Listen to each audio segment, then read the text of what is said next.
The Select Committee to investigate the January 6th attack on the United States Capitol will be in order. Without objection, the chair is authorized to declare the committee in recess at any point. Pursuant to House Deposition Authority Regulation 10, the chair announces the committee's approval to release the deposition material presented during today's hearing. Good afternoon. At our last hearing, we told the story of a scheme driven by Donald Trump to pressure former Vice President Mike Pence to illegally overturn the election results. We showed that when the pressure campaign failed and Mike Pence fulfilled his constitutional obligation, Donald Trump turned a violent mob loose on him. We showed that the mob came within roughly 40 feet of the Vice President. Today, we'll show that what happened to Mike Pence wasn't an isolated part of Donald Trump's scheme to overturn the election.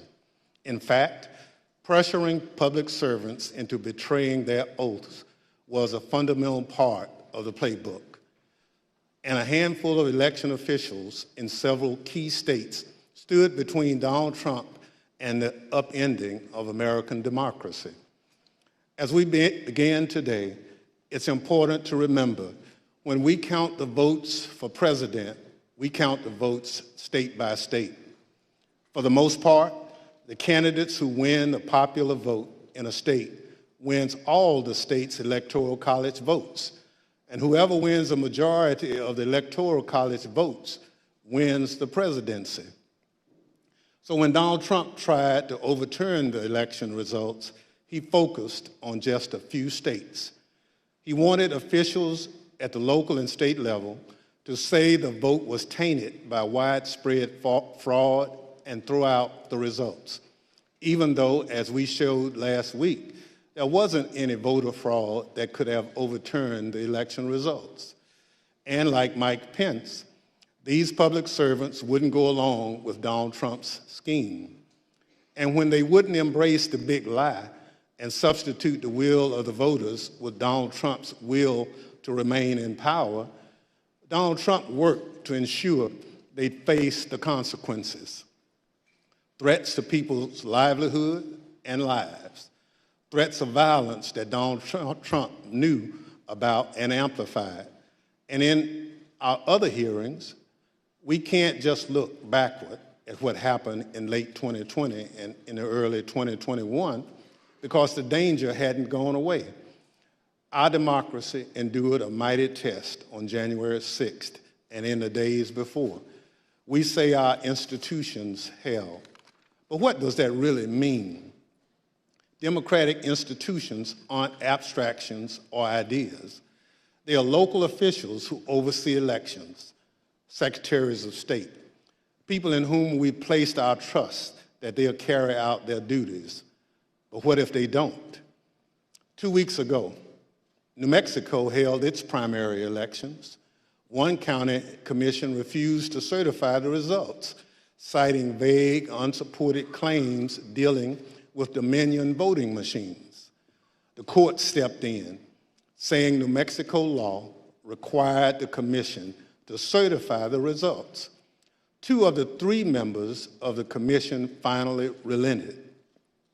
One still refused, saying his vote, quote, isn't based on any evidence, it's not based on any facts, it's only based on my gut feeling and my own intuition, and that's all I need. By the way, a few months ago, this county commissioner was found guilty of illegally entering the Capitol grounds on January 6th. This story reminds us of a few things. First, as we've shown in our previous hearings, claims that widespread voter fraud tainted the 2020 presidential election have always been a lie. Donald Trump knew they were a lie, and he kept amplifying them anyway. Everything we described today, the relentless, destructive pressure campaign on state and local officials, was all based on a lie. Donald Trump knew it, he did it anyway. Second, the lie hasn't gone away. It's corrupting our democratic institutions. People who believe that lie are now seeking positions of public trust. And as seen in New Mexico, their oath to be to the people they serve will take a back seat to their commitment to the big lie. If that happens, who will make sure our institutions don't break under the pressure? We won't have close calls. We'll have a catastrophe. My distinguished colleague from California, Mr. Schiff, will present much of the Select Committee's finding on this matter. First, I'm pleased to recognize our Vice Chair, Ms. Cheney of Wyoming, for any opening statement she'd care to offer. Thank you very much, Mr. Chairman. Today, we will begin examining President Trump's effort to overturn the election by exerting pressure on state officials and state legislatures. Donald Trump had a direct and personal role in this effort, as did Rudy Giuliani, as did John Eastman. In other words, the same people who were attempting to pressure Vice President Mike Pence to reject electoral votes illegally were also simultaneously working to reverse the outcome of the 2020 election at the state level. Each of these efforts to overturn the election is independently serious. Each deserves attention both by Congress and by our Department of Justice. But, as a federal court has already indicated, these efforts were also part of a broader plan. And all of this was done in preparation for January 6th. I would note 2 points for particular focus today. First, today you will hear about calls made by President Trump to officials of Georgia and other states. As you listen to these tapes, keep in mind what Donald Trump already knew at the time he was making those calls. He had been told over and over again that his stolen election allegations were nonsense. For example, this is what former Attorney General Bill Barr said to President Trump about allegations in Georgia. We took a hard look at this ourselves, and based on our review of it, including the interviews of the key witnesses, the Fulton County allegations had no merit. The ballots under the table were legitimate ballots. They weren't in a suitcase. They had been pre-opened for eventually feeding into the machine. All the stuff about the water leak and that there was some subterfuge involved. We felt there was some confusion, but there was no evidence of a subterfuge to create an opportunity to feed things into the count. And so we didn't see any evidence of fraud in the Fulton County episode. And Acting Deputy Attorney General Richard Donahue told Donald Trump this. And I said something to the effect of, sir, we've done dozens of investigations, hundreds of interviews. The major allegations are not supported by the evidence developed. Mr. Trump was told by his own advisors that he had no basis for his stolen election claims, yet he continued to pressure state officials to change the election results. Second, you will hear about a number of threats and efforts to pressure state officials to reverse the election outcome. One of our witnesses today, Gabriel Sterling, explicitly warned President Trump about potential violence on December 1st, 2020, more than a month before January 6th. You will see excerpts from that video repeatedly today. It has all gone too far. All of it. Joe DeGenova today asked for Chris Krebs, a patriot who ran CISA, to be shot. A 20-something tech in Gwinnett County today has death threats and a noose put out saying he should be hung for treason because he was transferring a report on batches from an EMS to a county computer so he could read it. It has to stop. Mr. President, you have not condemned these actions or this language. Senators, you have not condemned this language or these actions. This has to stop. We need you to step up, and if you're going to take a position of leadership, show some. My boss, Secretary Raffensperger, his address is out there. They have people doing caravans in front of their house. They've had people come onto their property. It has to stop. This is elections. This is the backbone of democracy, and all of you who have not said a damn word are complicit in this. The point is this: Donald Trump did not care about the threats of violence. He did not condemn them. He made no effort to stop them. He went forward with his fake allegations anyway. One more point. I would urge all of those watching today to focus on the evidence the committee will present. Don't be distracted by politics. This is serious. We cannot let America become a nation of conspiracy theories and thug violence. Finally, I want to thank our witnesses today for all of your service to our country. Today, all of America will hear about the selfless actions of these men and women who acted honorably to uphold the law, protect our freedom, and preserve our Constitution. Today, Mr. Chairman, we will all see an example of what truly makes America great. Thank you, Mr. Chairman. I yield back. Without objection, the chair recognizes the gentleman from California, Mr. Schiff, for an opening statement. Thank you, Mr. Chairman and Madam Vice Chair. On November 3rd, 2020, Donald Trump ran for re-election to the office of the presidency, and he lost. His opponent, Joe Biden, finished ahead in the key battleground states of Arizona, Michigan, Wisconsin, Pennsylvania, Georgia, and elsewhere. Nevertheless, and for the first time in history, the losing presidential candidate fought to hold on to power. As we have seen in previous hearings, he did so through a variety of means. On Election Day, he sought to stop the counting of the vote, knowing that the millions of absentee ballots elections officials would be counting on Election Day and thereafter would run strongly against him and deliver a victory to Joe Biden. Next, and when he could not stop the counting, he tried to stop state legislatures and governors from certifying the results of the election. He went to court and filed dozens of frivolous lawsuits, making unsubstantiated claims of fraud. When that too failed, he mounted a pressure campaign directed at individual state legislators to try to get them to go back into session and either declare him the winner, decertify Joe Biden as the winner, or send two slates of electors to Congress, one for Biden and one for him, and pressure Vice President Pence to choose him as the winner. But the state legislatures wouldn't go along with this scheme, and neither would the vice president. None of the legislatures agreed to go back into special session and declare him the winner. No legitimate state authority in the states Donald Trump lost would agree to appoint fake Trump electors and send them to Congress. But this didn't stop the Trump campaign either.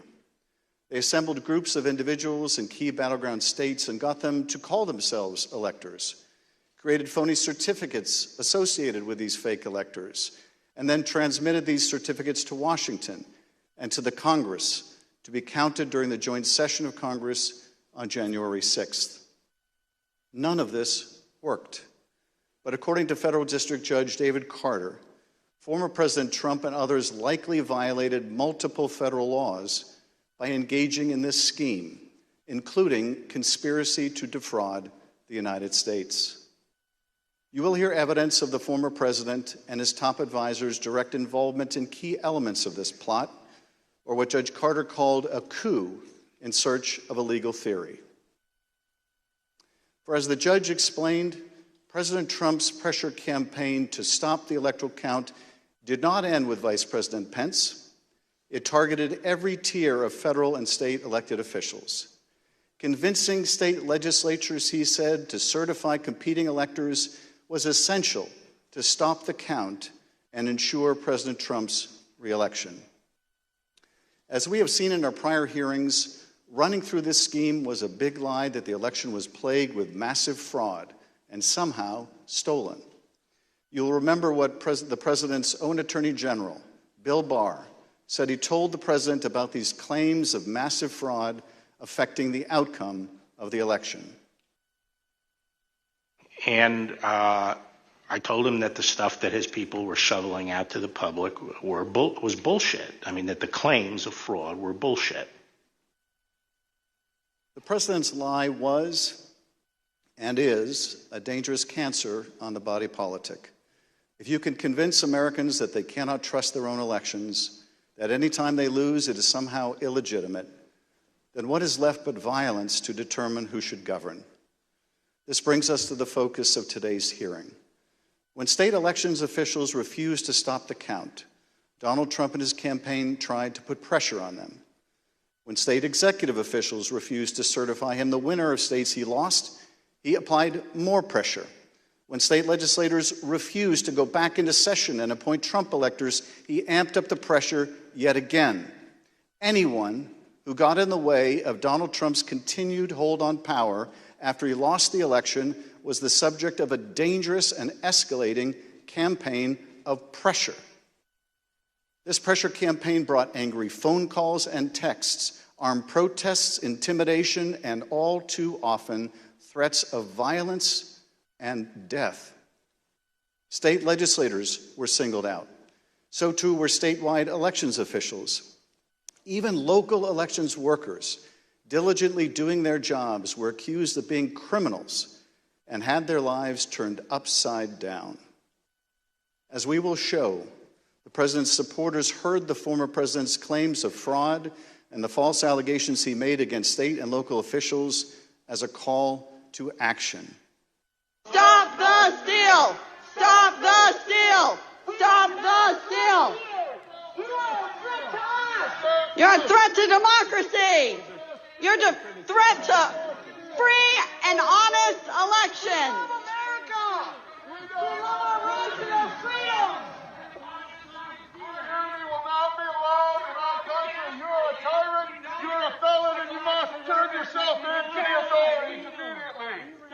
And then about 45 minutes later, we started to hear the noises outside my home, and my stomach sunk, and I thought, it's me. And then it's just, we don't know what's going to, I mean, the uncertainty of that was what was the fear. Like, are they coming with guns? Are they going to attack my house? I'm in here with my kid, I'm trying to put him to bed. And so it was, that was the scariest moment, just not knowing what was going to happen. This pressure campaign against state and local officials spanned numerous contested states, as you will see in this video produced by the Select Committee. My name is Josh Roselman. I'm an investigative counsel for the House Select Committee to investigate the January 6th attack on the United States Capitol. Beginning in late November 2020, the president and his lawyers started appearing before state legislators, urging them to give their electoral votes to Trump, even though he lost the popular vote. I represent President Trump along with Jenna Ellis, and this is our fourth or fifth hearing. This election has to be turned around because we won Pennsylvania by a lot, and we won all of these swing states by a lot. This was a strategy with both practical and legal elements. The Select Committee has obtained an email from just 2 days after the election in which a Trump campaign lawyer named Cleta Mitchell asked another Trump lawyer, John Eastman, to write a memo justifying the idea. When do you remember this coming up as an option in the post-election period for the first time? Right after the election. It might have been before the election. Eastman prepared a memo attempting to justify this strategy, which was circulated to the Trump White House, Rudy Giuliani's legal team, and state legislators around the country. And he appeared before the Georgia state legislature to advocate for it publicly. You could also do what the Florida legislature was prepared to do, which is to adopt a slate of electors yourselves. And when you add in the mix of the significant statistical anomalies and sworn affidavits and video evidence of outright election fraud, I don't think it's just your authority to do that, but quite frankly, I think you have a duty to do that, to protect the integrity of the election here in Georgia. But Republican officials in several states released public statements recognizing that President Trump's proposal was unlawful. For instance, Georgia Governor Brian Kemp called the proposal unconstitutional, while Arizona House Speaker Rusty Bowers wrote that the idea would undermine the rule of law. The pressure campaign to get state legislators to go along with this theme intensified when President Trump invited delegations from Michigan and Pennsylvania to the White House. Either you or Speaker Chatfield, did you make the point to the president that you were not going to do anything that violated Michigan law? I believe we did. Whether or not it was those exact words or not, but I think that the words that I would have more likely used is we were going to follow the law. Nevertheless, the pressure continued. The next day, President Trump tweeted, quote, "Hopefully the courts and/or legislatures will have the courage to do what has to be done to maintain the integrity of our elections and the United States of America itself. The world is watching." He posted multiple messages on Facebook listing the contact information for state officials and urging his supporters to contact them to, quote, "demand a vote on decertification." In one of those posts, President Trump disclosed Mike Shirkey's personal phone number to his millions of followers. All I remember is receiving over just shy of 4,000 text messages over a short period of time, calling to take action. It was a loud noise, loud, consistent cadence of, we heard that the Trump folks are calling and asking for changes in the electors, and you guys can do this. Well, they were believing things that were untrue. These efforts also involved targeted outreach to state legislators. Hi, Representative. My name is Angela McCallum. I'm calling from Trump campaign headquarters in Washington, D.C. You do have the power to reclaim your authority and send a slate of electors that will support President Trump and Vice President Pence. From President Trump's lawyers and from Trump himself. And I've become friendly with legislators that I didn't know 4 weeks ago. Another legislator, Pennsylvania House Speaker Brian Cutler, received daily voicemails from Trump's lawyers in the last week of November. Mr. Speaker, this is Rudy Giuliani and Jenna Ellis. We're calling you together because we'd like to discuss, obviously, the election. Hello, Mr. Speaker. This is Jenna Ellis, and I'm here with Mayor Giuliani.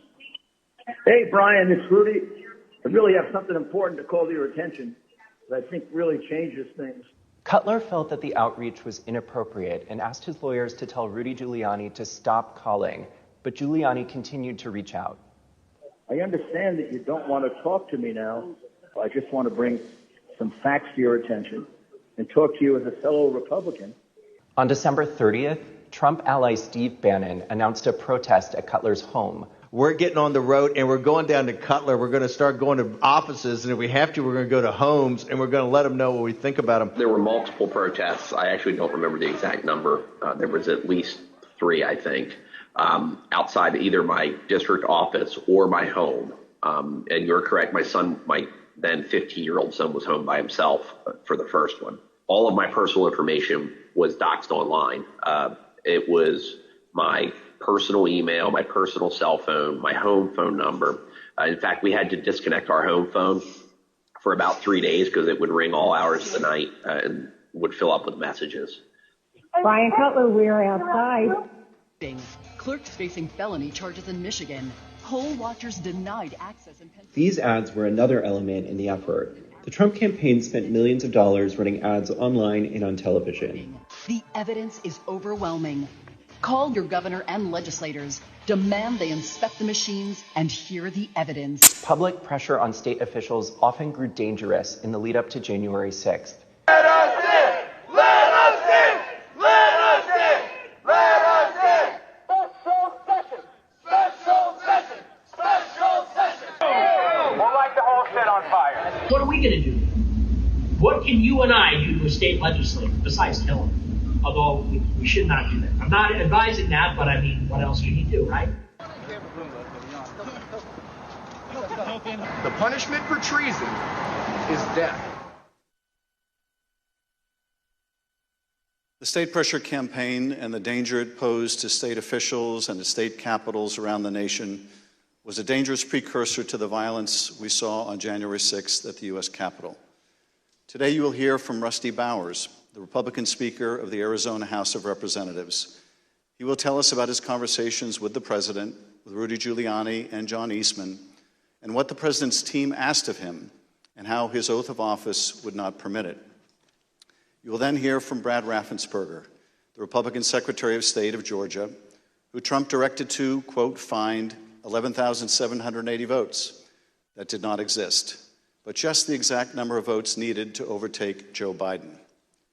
You will also hear from Gabriel Sterling, the chief operating officer, his chief operating officer, about the spurious claims of fraud in the elections in Georgia, and who, responding to a cascading set of threats to his elections team, warned the president to stop, that someone was going to get killed.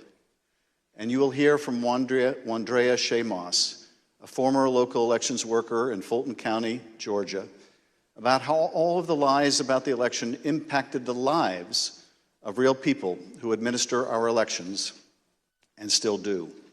You will hear what they experienced when the most powerful man in the world, the President of the United States, sought to cling to power after being voted out of office by the American people. The system held, but barely. And the system held because people of courage, Republicans and Democrats, like the witnesses you will hear today, put their oath to the country and Constitution above any other consideration. They did their jobs, as we must do ours. Thank you, Mr. Chairman, and I yield back. I now welcome our first panel of witnesses. We're joined today by a distinguished legislator from Arizona, Rusty Bowers, who's a Republican Speaker of the Arizona House of Representatives. Mr. Bowers was first elected to the state legislature in 1993 and has served as Speaker since 2019. Welcome, Speaker Bowers.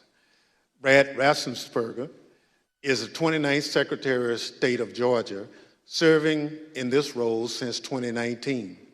As an elected official and a Republican, Secretary Raffensperger is responsible for supervising elections in Georgia and maintaining the state's public records. Welcome, Mr. Secretary. Gabriel Sterling is the Chief Operating Officer in the Georgia Secretary of State's office. Mr. Sterling was the statewide voting systems implementation manager for the 2020 election in Georgia, responsible for leading the Secretary of State's response to the COVID pandemic and rolling out modernized voting equipment.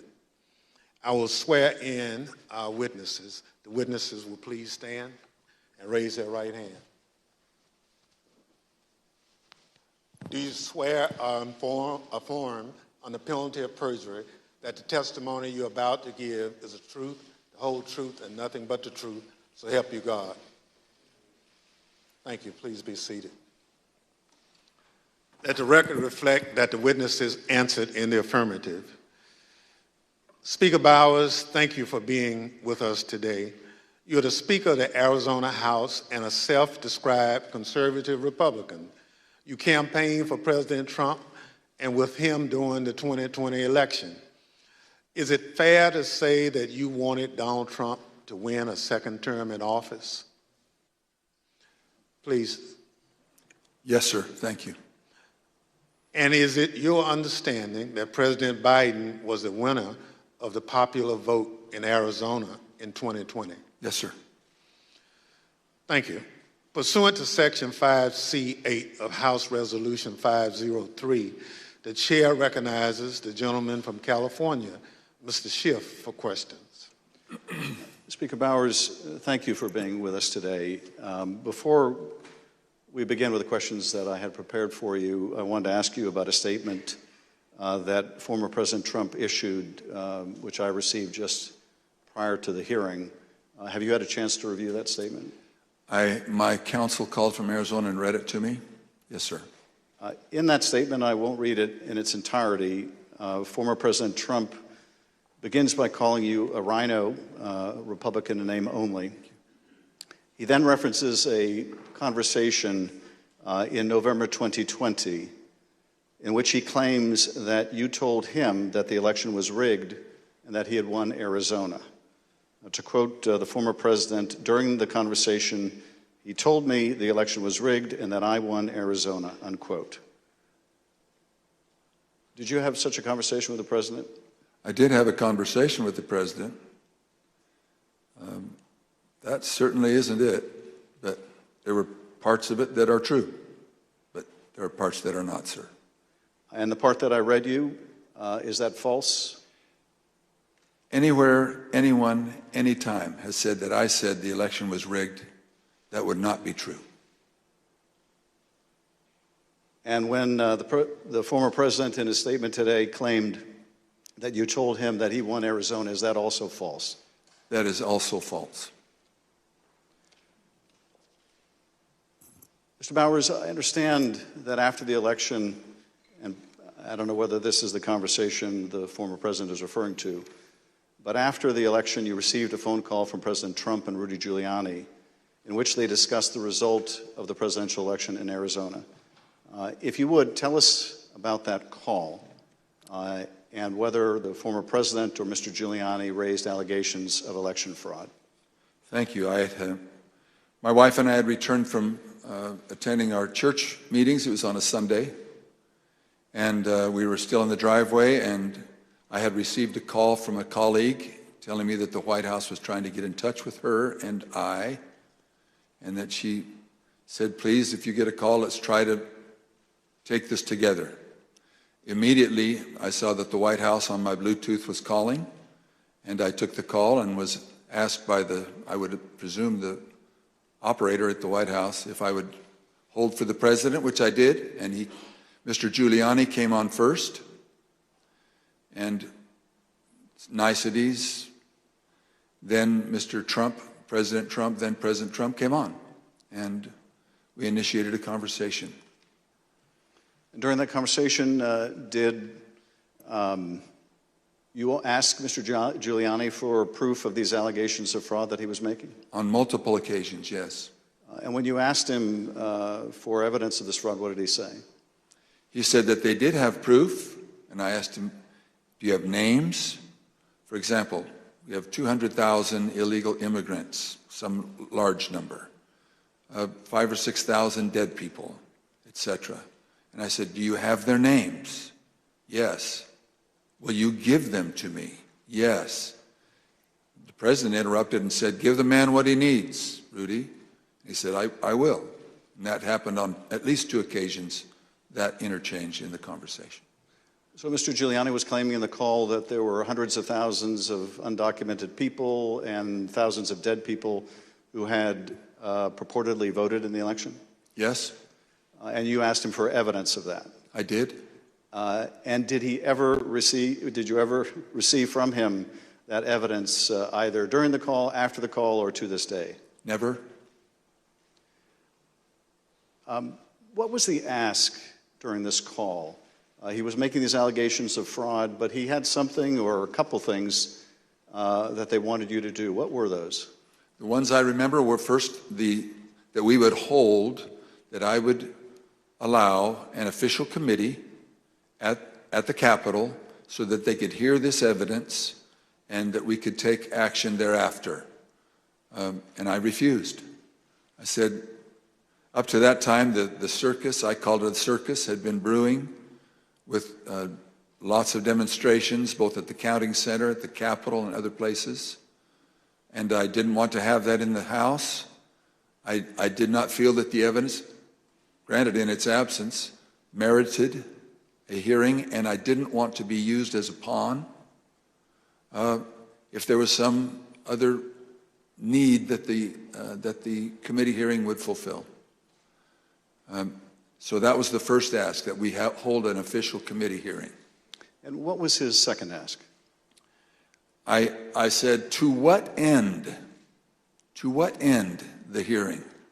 He said, well, we have heard by an official high-up in the Republican legislature that there is a legal theory or a legal ability in Arizona that you can remove the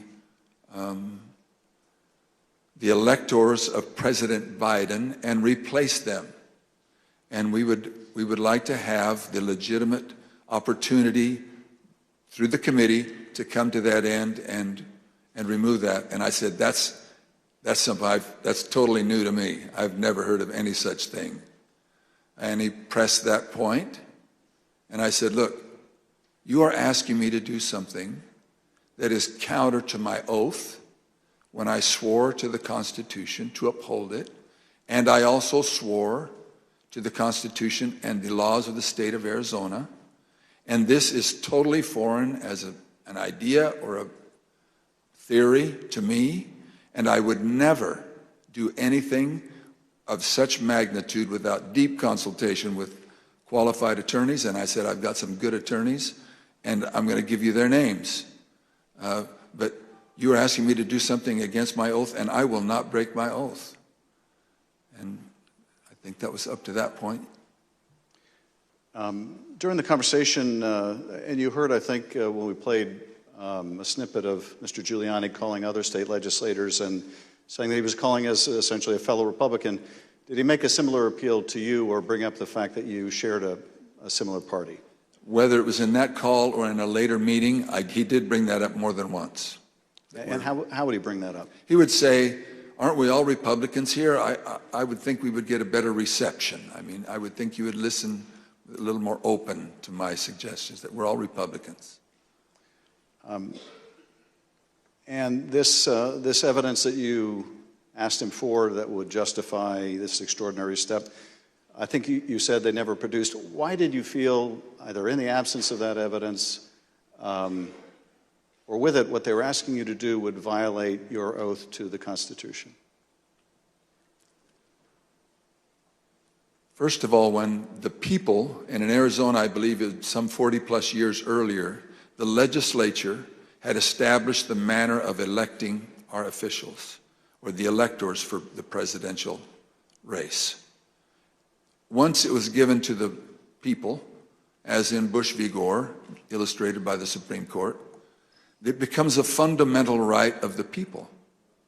So as far as I was concerned, for someone to ask me in the, I would call it a paucity, there was no evidence being presented of any strength. Evidence can be hearsay evidence, it's still evidence, but it's still hearsay. But strong judicial quality evidence, anything that would say to me, you have a doubt, deny your oath. I will not do that. And on more than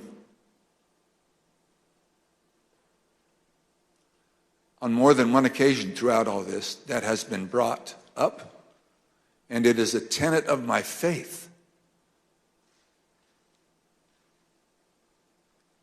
that the Constitution is divinely inspired of my most basic foundational beliefs. And so for me to do that because somebody just asked me to is foreign to my very being. I will not do it. During that conversation, Speaker Bowers, did you ask him if what he was proposing had ever been done before? I did. And what did he say? He said, well, I'm not familiar with Arizona law or any other laws, but I don't think so. And that also was brought up in other conversations, both with him and with John Eastman and others. Speaker Bowers, I understand that a week after that call, Mr. Giuliani appeared with others associated with President Trump's effort to overturn the result of the election at a purported legislative hearing in a hotel ballroom in Phoenix. Was this an official hearing of the state legislature? It was not. And why was it not a real or official hearing of the legislature? A legislator can hold a group meeting. You can call it a hearing. But when they ask me to have an official hearing, we establish it by protocols, public notice, etc. It's typically held at the Capitol, but it doesn't need to be. We can authorize a hearing off campus. And in this case, I had been asked on several occasions to allow a hearing. I had denied it, but said, you're free to hold a meeting, any meeting you want, to the person who asked, and which he ultimately did. I think he was a little frustrated, but he ultimately did. This meeting was the same day, I believe, that the governor of Arizona, Doug Ducey, certified Biden as the winner of the presidential election in Arizona. Did you meet with Mr. Giuliani and his associates while they were in Phoenix sometime after that purported legislative hearing at the hotel? Yes, I did, sir. And at that meeting, did Mr. Giuliani raise any specific allegations of election fraud again?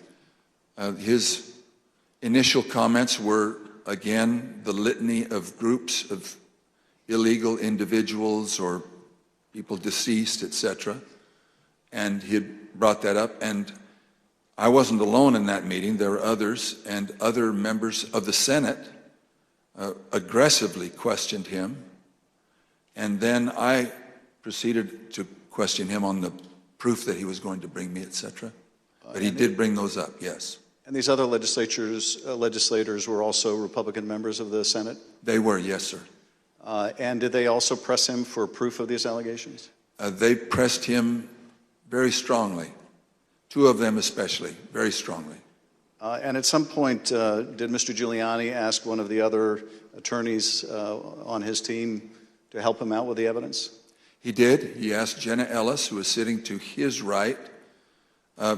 One thing was that it was more to the point of, was there sufficient evidence or action that we could justify the recalling of the electors? But at that part of the conversation, I know he referred to someone else. But he did ask, do we have the proof, to Jenna, Miss Ellis? And she said, yes. And I said, I want the names. Do you have the names? Yes. Do you have how they voted? We have all the information. I said, can you get to me that information? Did you bring it with you? She said, no. Both Mr. Giuliani asked her and I asked generally if they'd brought it with them. She said, no, it's not with me, but we can get it to you.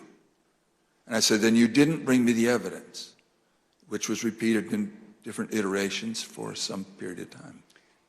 At some point, did one of them make a comment that they didn't have evidence, but they had a lot of theories? That was Mr. Giuliani. And what exactly did he say, and how did that come up? My recollection, he said, we've got lots of theories, we just don't have the evidence. And I don't know if that was a gaffe, or maybe he didn't think through what he said, but both myself and others in my group, the three in my group and my council, both remembered that specifically, and afterwards we kind of laughed about it. And getting back to the ask in that phone call that preceded this meeting, he wanted you to have the legislature dismiss the Biden electors and replace them with Trump electors on the basis of these theories of fraud?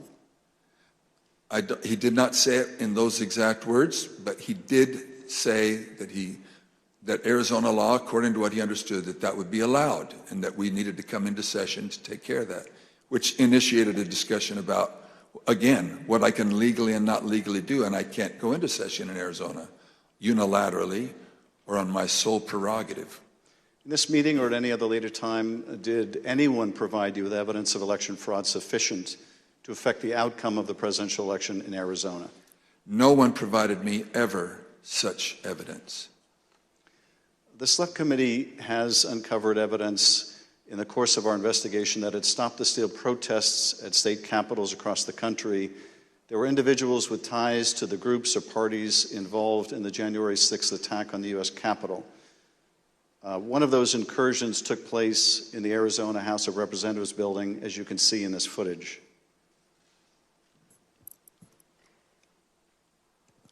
This is previously undisclosed video of protesters illegally entering and refusing to leave the building. One of the individuals prominently shown in this video is Jacob Chansley.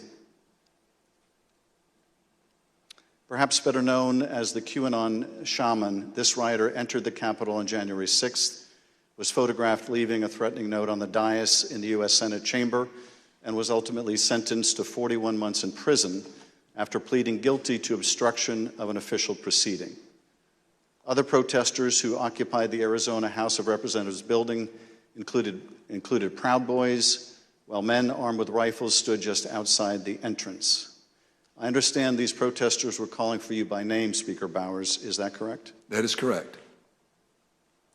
Speaker Bowers, did the president call you again in later in December? He did, sir.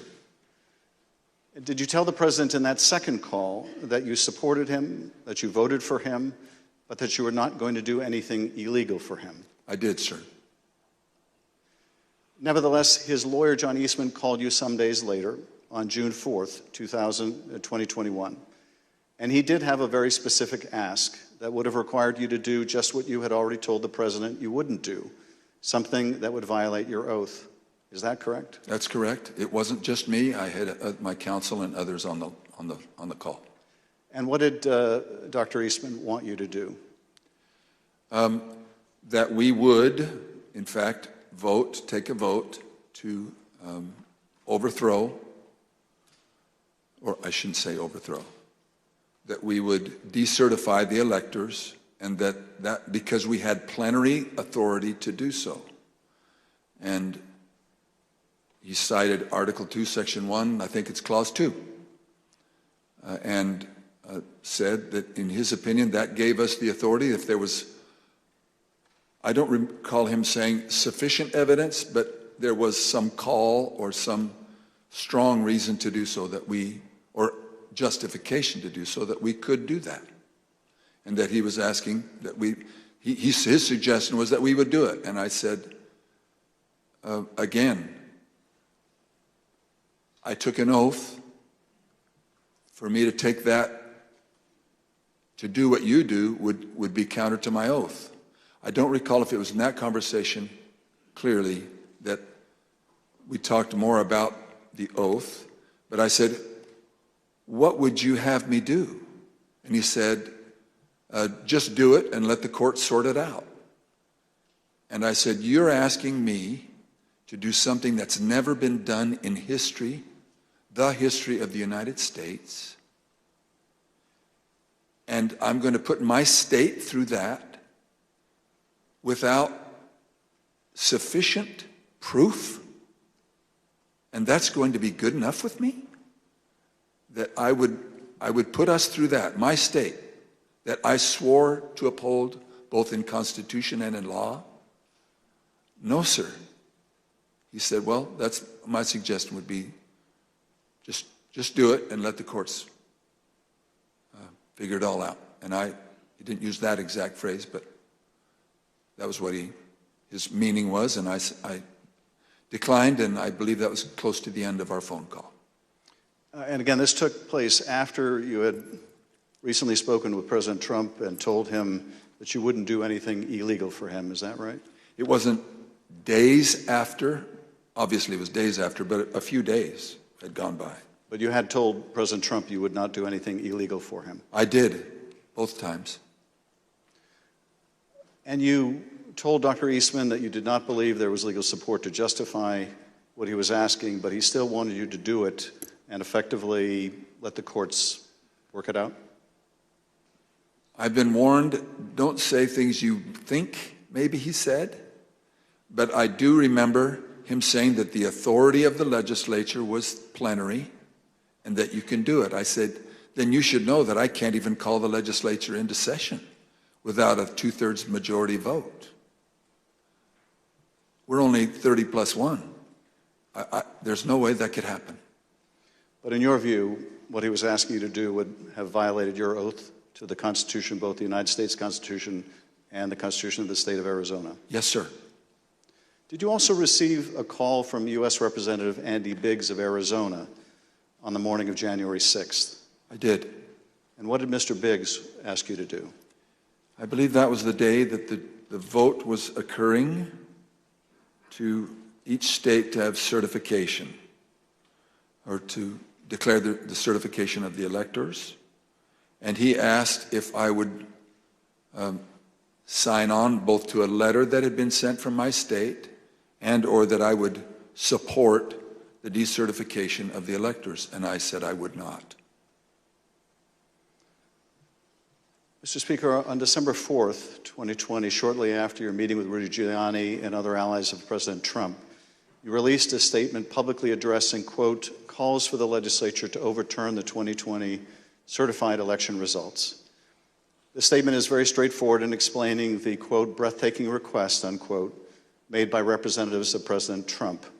Quote, that the Arizona legislature overturn the certified results of last month's election and deliver the state's electoral college votes to President Trump, unquote.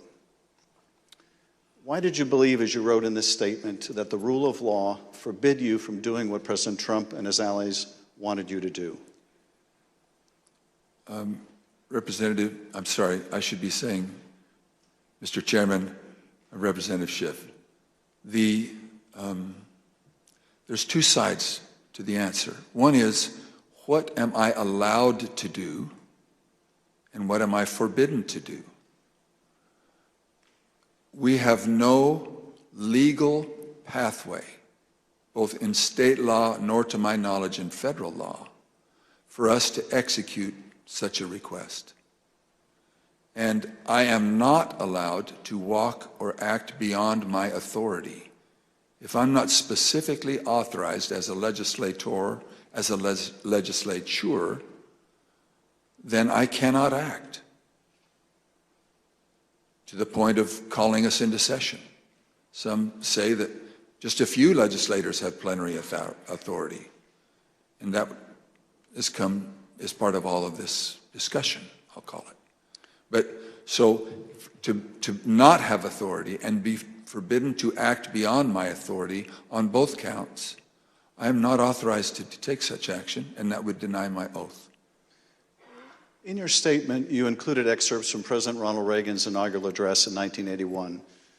The newly inaugurated president told the country, quote, the orderly transfer of authority as called for in the Constitution routinely takes place as it has for almost 2 centuries, and few of us stop to think how unique we really are. In the eyes of many in the world, this every 4-year ceremony we accept as normal is nothing less than a miracle. Tell us, if you would, Mr. Speaker, why did you include President Reagan's words in your public statement? Mr. Chairman, Representative Schiff, because I have a lot of admiration for Ronald Reagan. I've had the opportunity of going through his home with one other person and walking through, and I have a lot of admiration for him. When he pointed out, which is, I have lived in other country for a period of time and have visited a few countries, and during election times, the fact that we allow an election, support an election, and stand behind the election, even in the past when there have been serious questions about the election, and then move on without disturbance and with acceptance that we choose to follow the outcome of the will of the people. That will, it means a lot to me, and I know it meant a lot to him, and so we included that.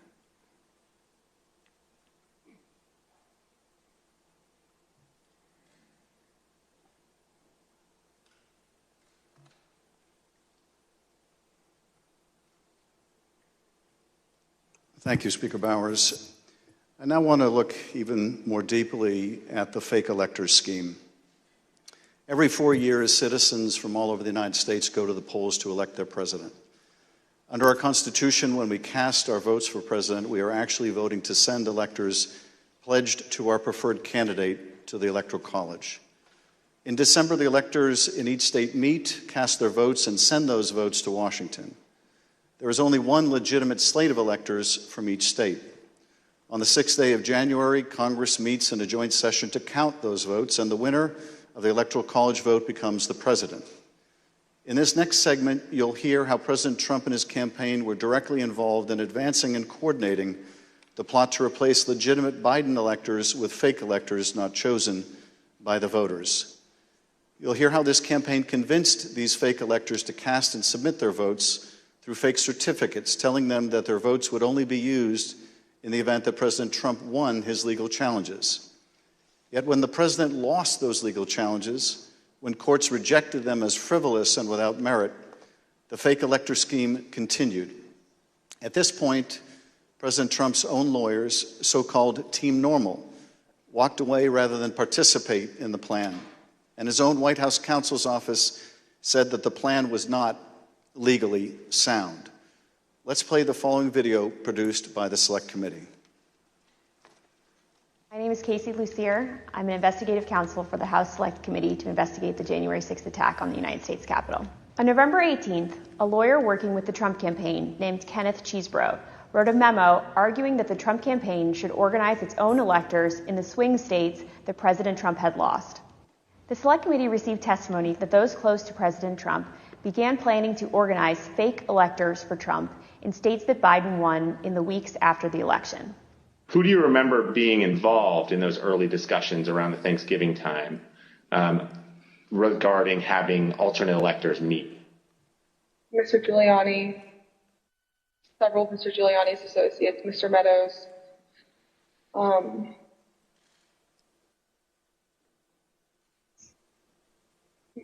members of Congress, although it's difficult to distinguish if the members that I'm thinking of were involved during Thanksgiving or if they were involved as we progress through December.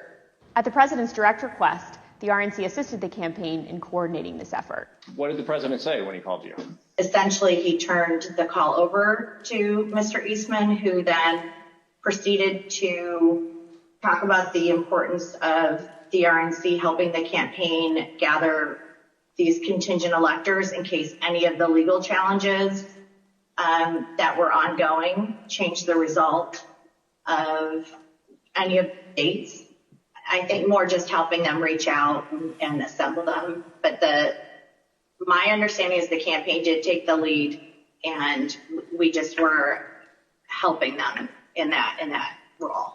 As President Trump and his supporters continued to lose lawsuits, some campaign lawyers became convinced that convening electors in states that Trump lost was no longer appropriate.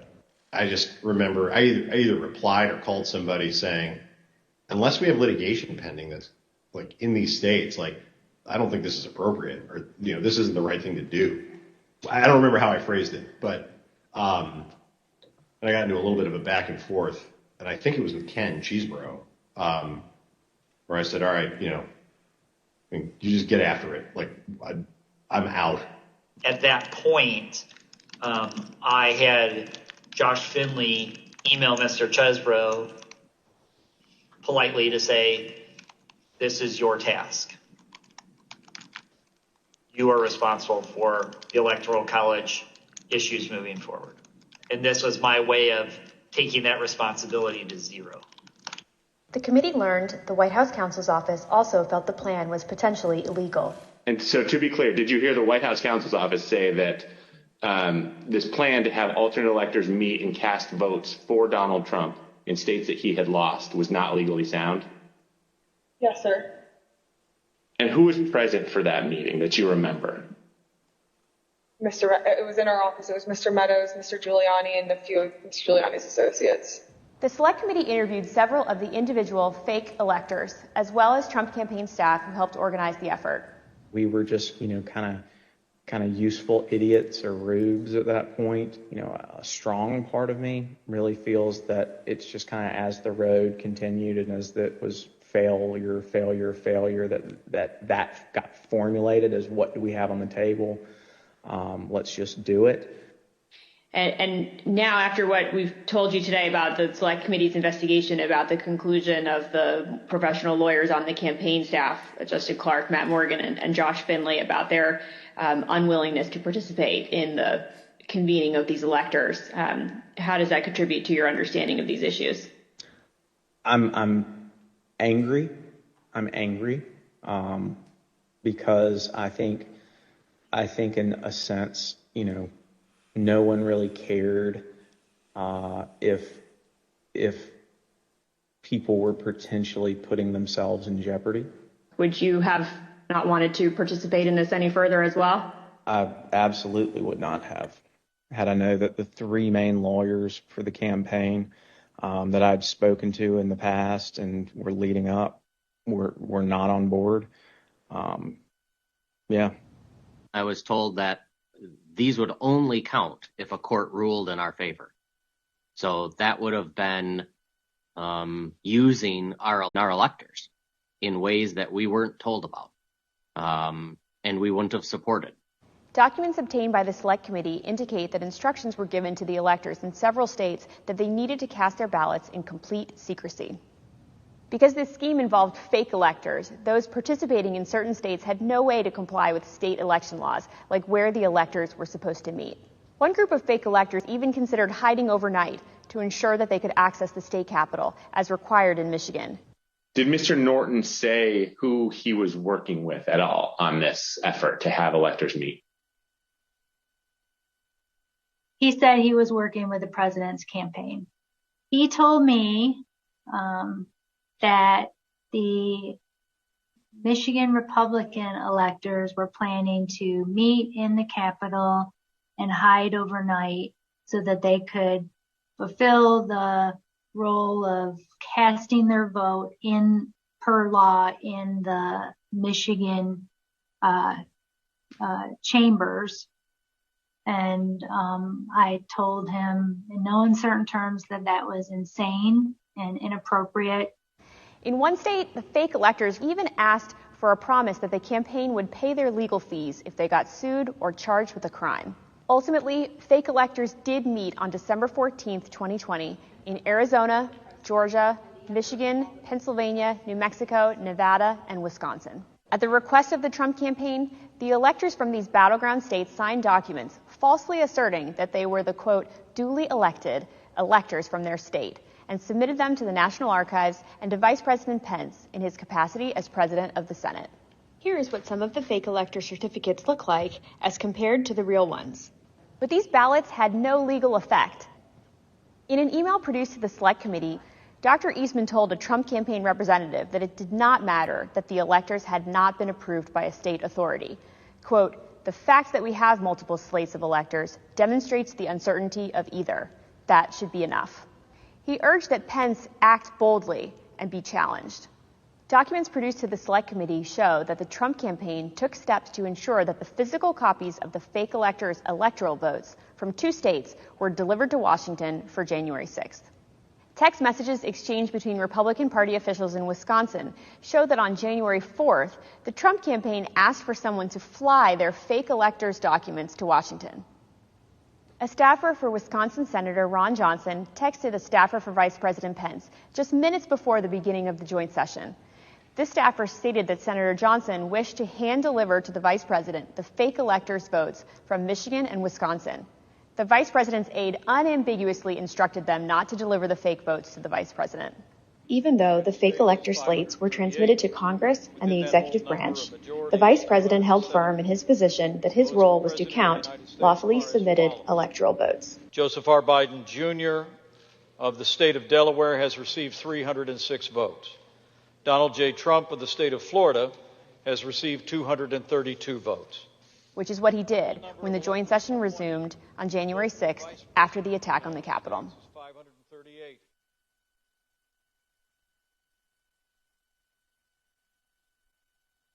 What we just heard in that video was an aide to the White House Chief of Staff telling this committee that the White House counsel's office felt that this fake electors plan was not legally sound.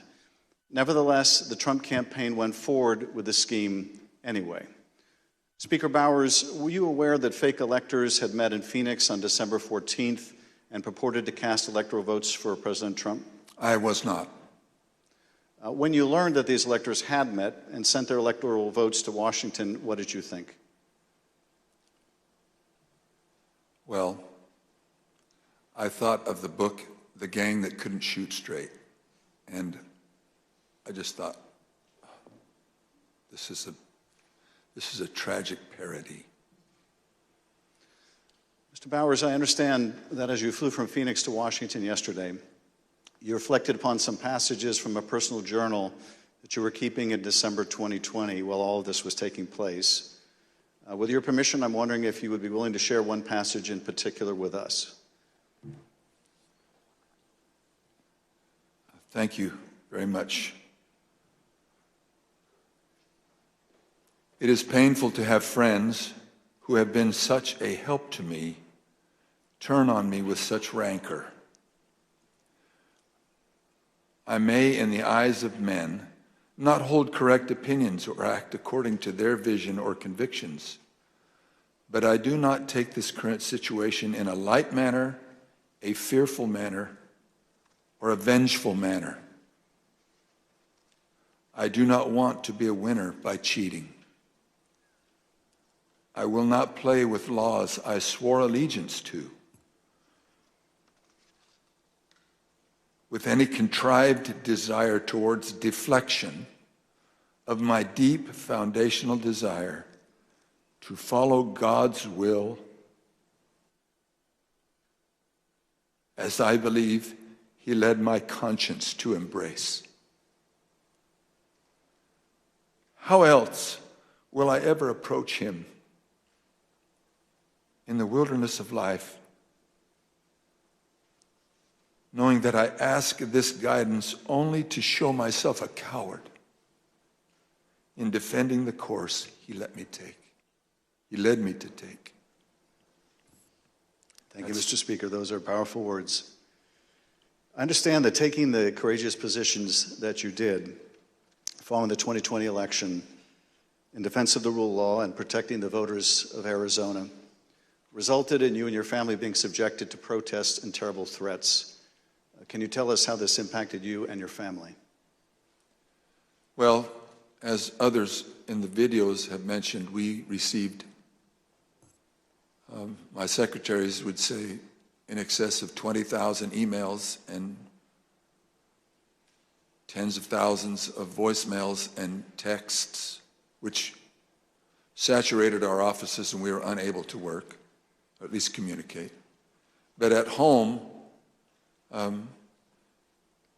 up till even recently, it is the new pattern or a pattern in our lives to worry what will happen on Saturdays because we have various groups come by and they have had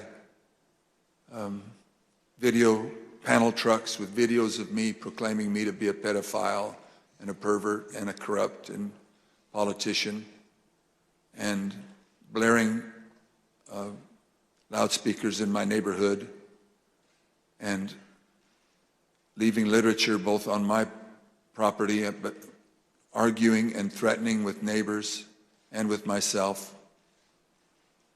I don't know if I should name groups, but there was one gentleman that had the 3 bars on his chest, and he had a pistol and was threatening my neighbor, not with the pistol, but just vocally.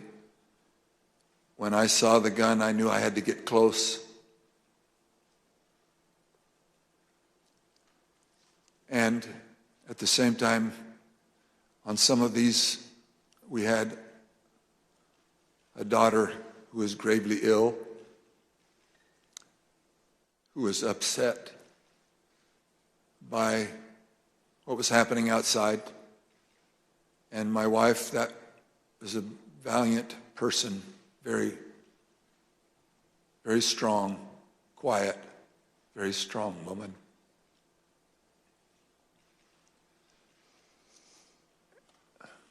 So it was disturbing. It was disturbing. Mr. Speaker, I want to thank you for your service to the state of Arizona and to the country. Mr. Chairman, at this point, I think it'd be appropriate to take a short recess. Accordingly, I reserve the balance of my time.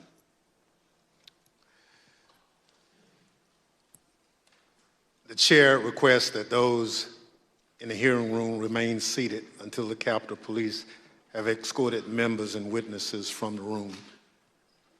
We'll have 5 minutes, 5-minute recess.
The committee will be in order. President Trump's pressure campaign against state officials existed in all the key battleground states that he lost. But the former president had a particular obsession with Georgia. Here is the president on the afternoon of January 6th, after his own attorney general warned him that the claims you are about to hear are patently false. They should find those votes. They should absolutely find that. Just over 11,000 votes, that's all we need. They defrauded us out of a win in Georgia, and we're not going to forget it. So the state of Georgia is where we will turn our attention to next. I want to emphasize that our investigation into these issues is still ongoing. As I stated in our last hearing, if you have relevant information or documentary evidence to share with the Select Committee, we welcome your cooperation. But we will share some of our findings with you today. Secretary Raffensperger, thank you for being here today. You've been a public servant in Georgia since 2015, serving first as a member of the Georgia House of Representatives, and then, since January 2019, as Georgia's Secretary of State. As a self-described conservative Republican, is it fair to say that you wanted President Trump to win the 2020 election? Yes, it is. Mr. Secretary, many witnesses have told the Select Committee that Election Day, November 3rd, 2020, was a largely uneventful day in their home states. In spite of the challenges of conducting an election during a pandemic, you wrote in the Washington Post that the election was, quote, successful. Tell us, what was your impression of how Election Day had proceeded in Georgia? On Election Day in November, our election went remarkably smooth. In fact, we meet at the GEMA headquarters. That's the Georgia Energy Emergency Management Association meeting location, but we were following wait times in line. In the afternoon, our average wait time was 3 minutes statewide that we were recording for various precincts, and it actually got down to 2 minutes. And at the end of the day, we felt that we had a successful election from the standpoint of the administration and the operation of the election. Thank you. The chair recognizes the gentleman from California, Mr. Schiff. Thank you, Mr. Chairman. Secretary Raffensperger, did Joe Biden win the 2020 presidential election in Georgia, and by what margin? President Biden carried the state of Georgia by approximately 12,000 votes. And Mr. Secretary, as I understand it, your office took several steps to ensure the accuracy of the vote count in Georgia, reviewing the vote count in at least 3 different ways. These steps included a machine recount, a forensic audit, and a full hand recount of every one of the 5 million ballots cast. Did these efforts, including a recount of literally every ballot cast in the state of Georgia, confirm the result? Yes, they did. We counted the ballots where the first tabulation would be scanned. Then when we did our 100% hand audit of the all 5 million ballots in the state of Georgia, all cast in place, all absentee ballots, they were all hand recounted, and they came remarkably close to the first count. And then upon the election being certified, President Trump, because he was within 0.5%, could ask for a recount. And then we recounted them again through the scanners, and we got remarkably the same count. 3 counts, all remarkably close, which showed that President Trump did come up short. Nevertheless, as you will see, the president and his allies began making numerous false allegations of voter fraud. False allegations that you and Mr. Sterling, among others, had to address. Mr. Sterling, thank you also for being here today. Following the 2020 election, in addition to your normal duties, I understand that you became a spokesperson to try to combat disinformation about the election and the danger it was creating for elections officials, among others. In a December 1 press conference, you addressed some of your remarks directly to President Trump. Let's take a look at what you said that day. Mr. President, it looks like you likely lost the state of Georgia. We're investigating. There's always a possibility. I get it. And you have the rights to go through the courts. What you don't have the ability to do, and you need to step up and say this, is stop inspiring people to commit potential acts of violence. Someone's going to get hurt. Someone's going to get shot. Someone's going to get killed. And it's not right. It's not right. Mr. Sterling, what prompted you to make these remarks? Mr. Schiff, we had a previously scheduled press conference that day, as we were in the habit of doing, trying to be as transparent as we could about the election and the counts going on. A little after lunch that day, lunchtime, I received a call from the project manager from Dominion Voting Systems, who was oddly, audibly shaken. She's not the kind of person I would assume would be that way. She has a master's from MIT, a graduate of the Naval Academy, and was very much on the ball and pretty unflappable. And she informed me about a young contractor they had who had been receiving threats from a video had been posted by some QAnon supporters.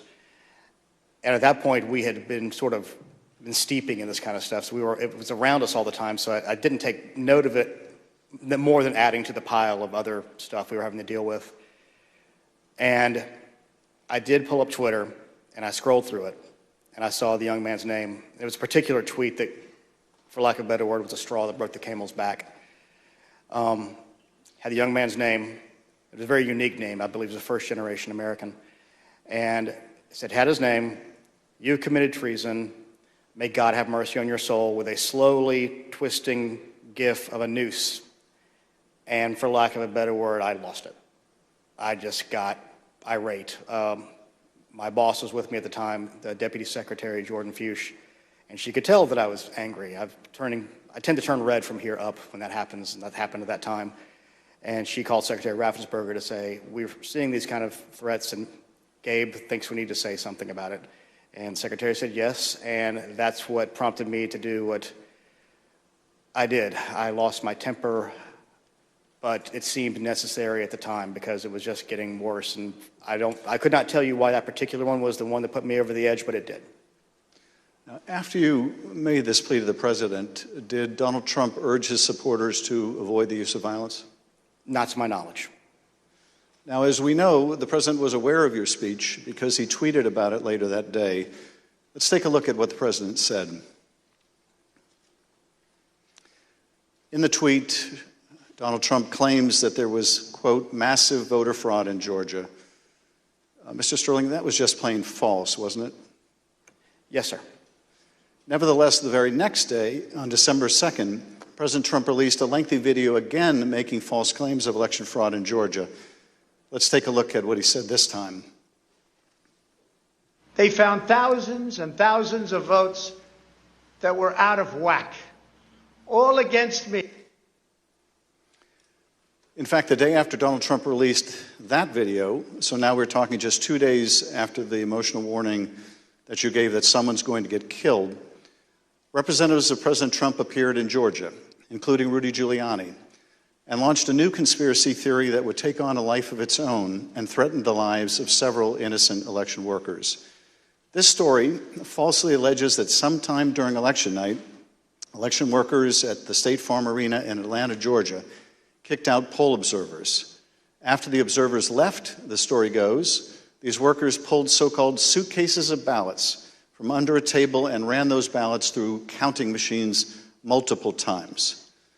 Completely without evidence, President Trump and his allies claimed that these suitcases contained as many as 18,000 ballots, all for Joe Biden.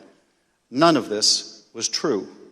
But Rudy Giuliani appeared before the Georgia State Senate and played a surveillance video from State Farm Arena, falsely claiming that it showed this conspiracy taking place. Here's a sample of what Mr. Giuliani had to say during that hearing. And when you look at what you saw on the video, which to me was a smoking gun, powerful smoking gun, well, I don't have to be a genius to figure out what happened. And I don't have to be a genius to figure out that those votes are not legitimate votes. You don't put legitimate votes under a table. No. Wait until you throw the opposition out, and in the middle of the night, count them. We would have to be fools to think that. President Trump's campaign amplified Giuliani's false testimony in a tweet pushing out the video footage.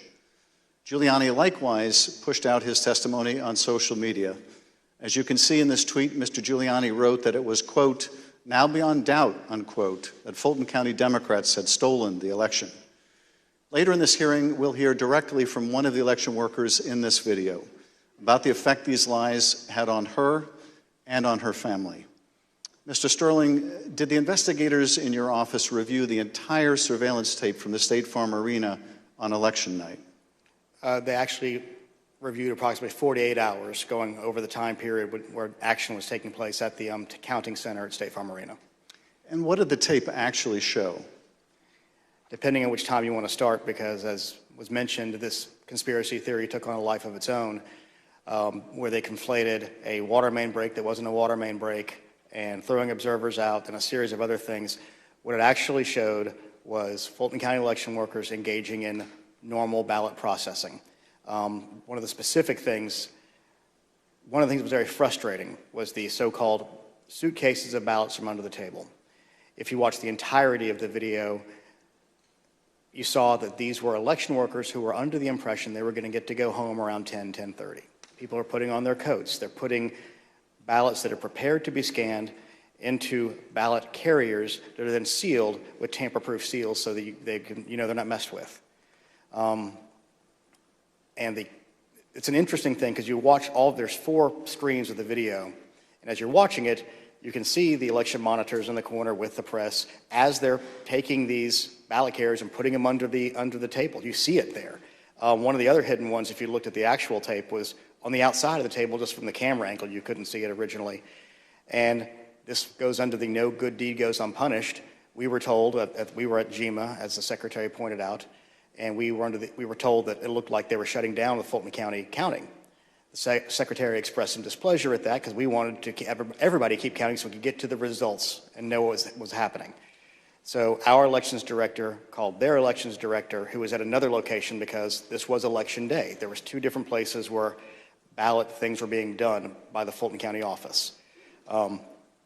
So he called the elections director of Fulton, then called Ralph Jones, who was at the State Farm Arena, and said, "What the heck are you doing? Go ahead and stay." And as you watch the video itself, you see him take the phone call as people are putting things away and getting ready to leave. And you can tell for about 15, 20 seconds, he does not want to tell these people they have to stay. He walks over, he thinks about it for a second, you see him come back to the corner of a desk and kind of slumps his shoulders and says, "Okay, y'all, we got to keep on counting." And then you see him take their coats off, get the ballots out. And then a secondary thing that you'll see on there is you'll have people who are counting ballots who a batch will go through, they will take them off and run that through again. What happens there is a standard operating procedure. If there is a misscan, if there's a misalignment, if it doesn't read right, these are high-speed, high-capacity scanners. So 3 or 4 will go through after a misscan. You have to delete that batch and put it back through again. And by going through the hand tally, as the secretary pointed out, we showed that if there had been multiple ballots scanned without a corresponding physical ballot, your counts would have been a lot higher than the ballots themselves. And by doing the hand tally, we saw 2 specific numbers that were met. The hand tally got us to a 0.1053% off of the total votes cast and 0.0099% on the margin, which is essentially dead-on accurate. Most academic studies say on a hand tally you'll have between 1% and 2%, but because we use ballot marking devices where it's very clear what the voter intended, it made it a lot easier for us to conduct that hand count and show that none of that was true. Now, I understand that when you reviewed these tapes and did the analysis, it disproved this conspiracy theory. But you still had to take a lot of steps to try to make sure the public knew the truth about these allegations. And you did frequent briefings for the press. Let's take a look at one of those press briefings, Mr. Sterling, that you held on December 7th to make the point that you just did today.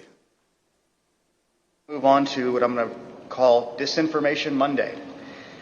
Out of the gate, many of y'all saw the videotape from State Farm Arena. I spent hours with our post-certified investigators, Justin Gray from WSB, spent hours with us going over this video to explain to people that what you saw, the secret suitcases with magic ballots, were actually ballots that had been packed into those absentee ballot carriers by the workers in plain view of the monitors and the press. And what's really frustrating is the president's attorneys had this same videotape. They saw the exact same things the rest of us could see, and they chose to mislead state senators and the public about what was on that video. I'm quite sure that they will not characterize the video if they try to enter into evidence, because that is the kind of thing that could lead to sanctions, because it's obviously untrue. They knew it was untrue, and they continue to do things like this. Mr. Sterling, despite the efforts by your office to combat this misinformation by speaking out publicly and through local media, you were unable to match the reach of President Trump's platform and social media megaphone spreading these false conspiracy theories. What was it like to compete with a president who had the biggest bully pulpit in the world to push out these false claims? For lack of a better word, it was frustrating. But oftentimes I felt our information was getting out, that there was a reticence of people who needed to believe it because the President of the United States, whom many looked up to and respected, was telling them it wasn't true, despite the facts. And I characterized it at one point, it was kind of like a shovel trying to empty the ocean. And yes, it was frustrating. I even have family members who I had to argue with about some of these things, and I would show them things, and the problem you have is you're getting to people's hearts. I remember there's one specific, an attorney that we know that we showed and walked him through. This wasn't true. Okay, I get that. This wasn't true. Okay, I get that. This wasn't 5 or 6 things. But at the end, he goes, I just know in my heart they cheated. That's just, and so once you get past the heart, the facts don't matter as much. And our job, from our point of view, is to get the facts out, do our job, tell the truth, follow the Constitution, follow the law, and defend the institutions. And the institutions held. Let's take a look at what you were competing with. This is the former president speaking in Georgia on December 5th. Evidence of fraud is overwhelming, and again, I'm going to ask you to look up at that very, very powerful and very expensive screen. Hidden cases of possible ballots are rolled out from under a table. 4 people under a cloud of suspicion. So, if you just take the crime of what those Democrat workers were doing, and by the way, there was no water main break. They said there was no water main break. That's 10 times more than I need to win this state. 10 times more. It's 10 times, maybe more than that, but it's 10 times more because we lost by a very close number. In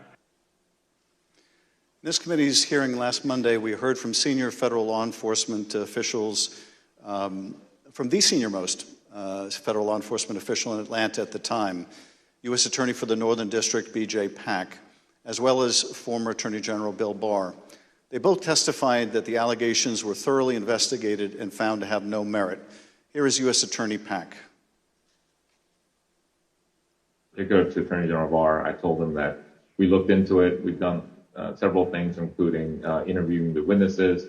I listened to the tapes and reviewed the videotape myself, and that there's nothing there.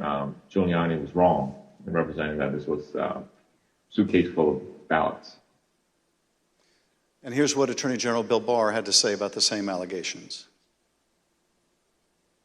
Took a hard look at this ourselves, and based on our review of it, including the interviews of the key witnesses, the Fulton County allegations had no merit.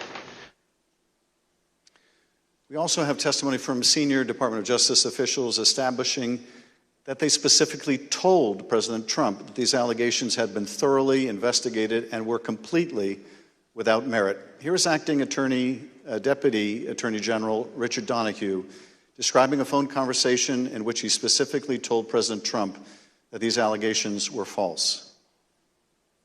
The president kept fixating on this suitcase that supposedly had fraudulent ballots and that the suitcase was rolled out from under the table. And I said, no, sir, there is no suitcase. You can watch that video over and over. There is no suitcase. There is a wheeled bin where they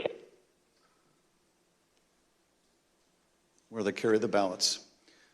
No matter how many times senior Department of Justice officials, including his own Attorney General, told the president that these allegations were not true, President Trump kept promoting these lies and putting pressure on state officials to accept them. On January 2nd, the President had a lengthy telephone conversation with Secretary Raffensperger. Prior to the President's call, though, I want to share a bit of important context.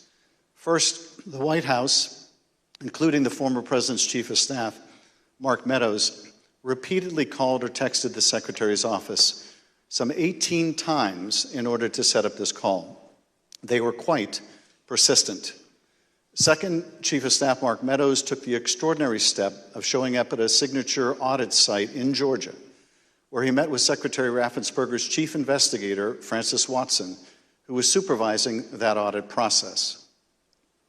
Behind me is a photograph from that visit. Third, the day after Meadows' Georgia visit, he set up a call between President Trump and Francis Watson. On the call between President Trump and Georgia investigator Francis Watson, the former president continued to push the false claim that he'd won the state of Georgia. Let's listen to that part of the conversation. You know, you have the most important job in the country right now, because if we win Georgia, first of all, if we win, you're going to have 2 wins. So they're not going to win right now. You know, they're down because the people of Georgia are so angry at what happened to me. They know I won by hundreds of thousands of votes. It wasn't close. And in this next clip, he told this state law enforcement official that she'd be praised if she found the right answer. Hopefully, you know, I will. When the right answer comes out, you'll be praised. I mean, I don't know why. You know, they've made it so hard. They will be praised. People will say, "Great," because that's what it's about. That ability to check and to make it right. Because everyone knows it's wrong. There's just no way. Mr. Raffensperger, I know you weren't on this call, but that you have listened to it. President Trump didn't win by hundreds of thousands of votes in Georgia, did he? No, he did not. I've been traveling through the state of Georgia for a year now, and simply put, in a nutshell, what happened in the fall of 2020 is that 28,000 Georgians skipped the presidential race, and yet they voted down ballot in other races. And the Republican congressman ended up getting 33,000 more votes than President Trump. And that's why President Trump came up short. Thank you, Mr. Secretary. The President on this call doesn't stop here. Let's listen to another part of the conversation between President Trump and Ms. Watson.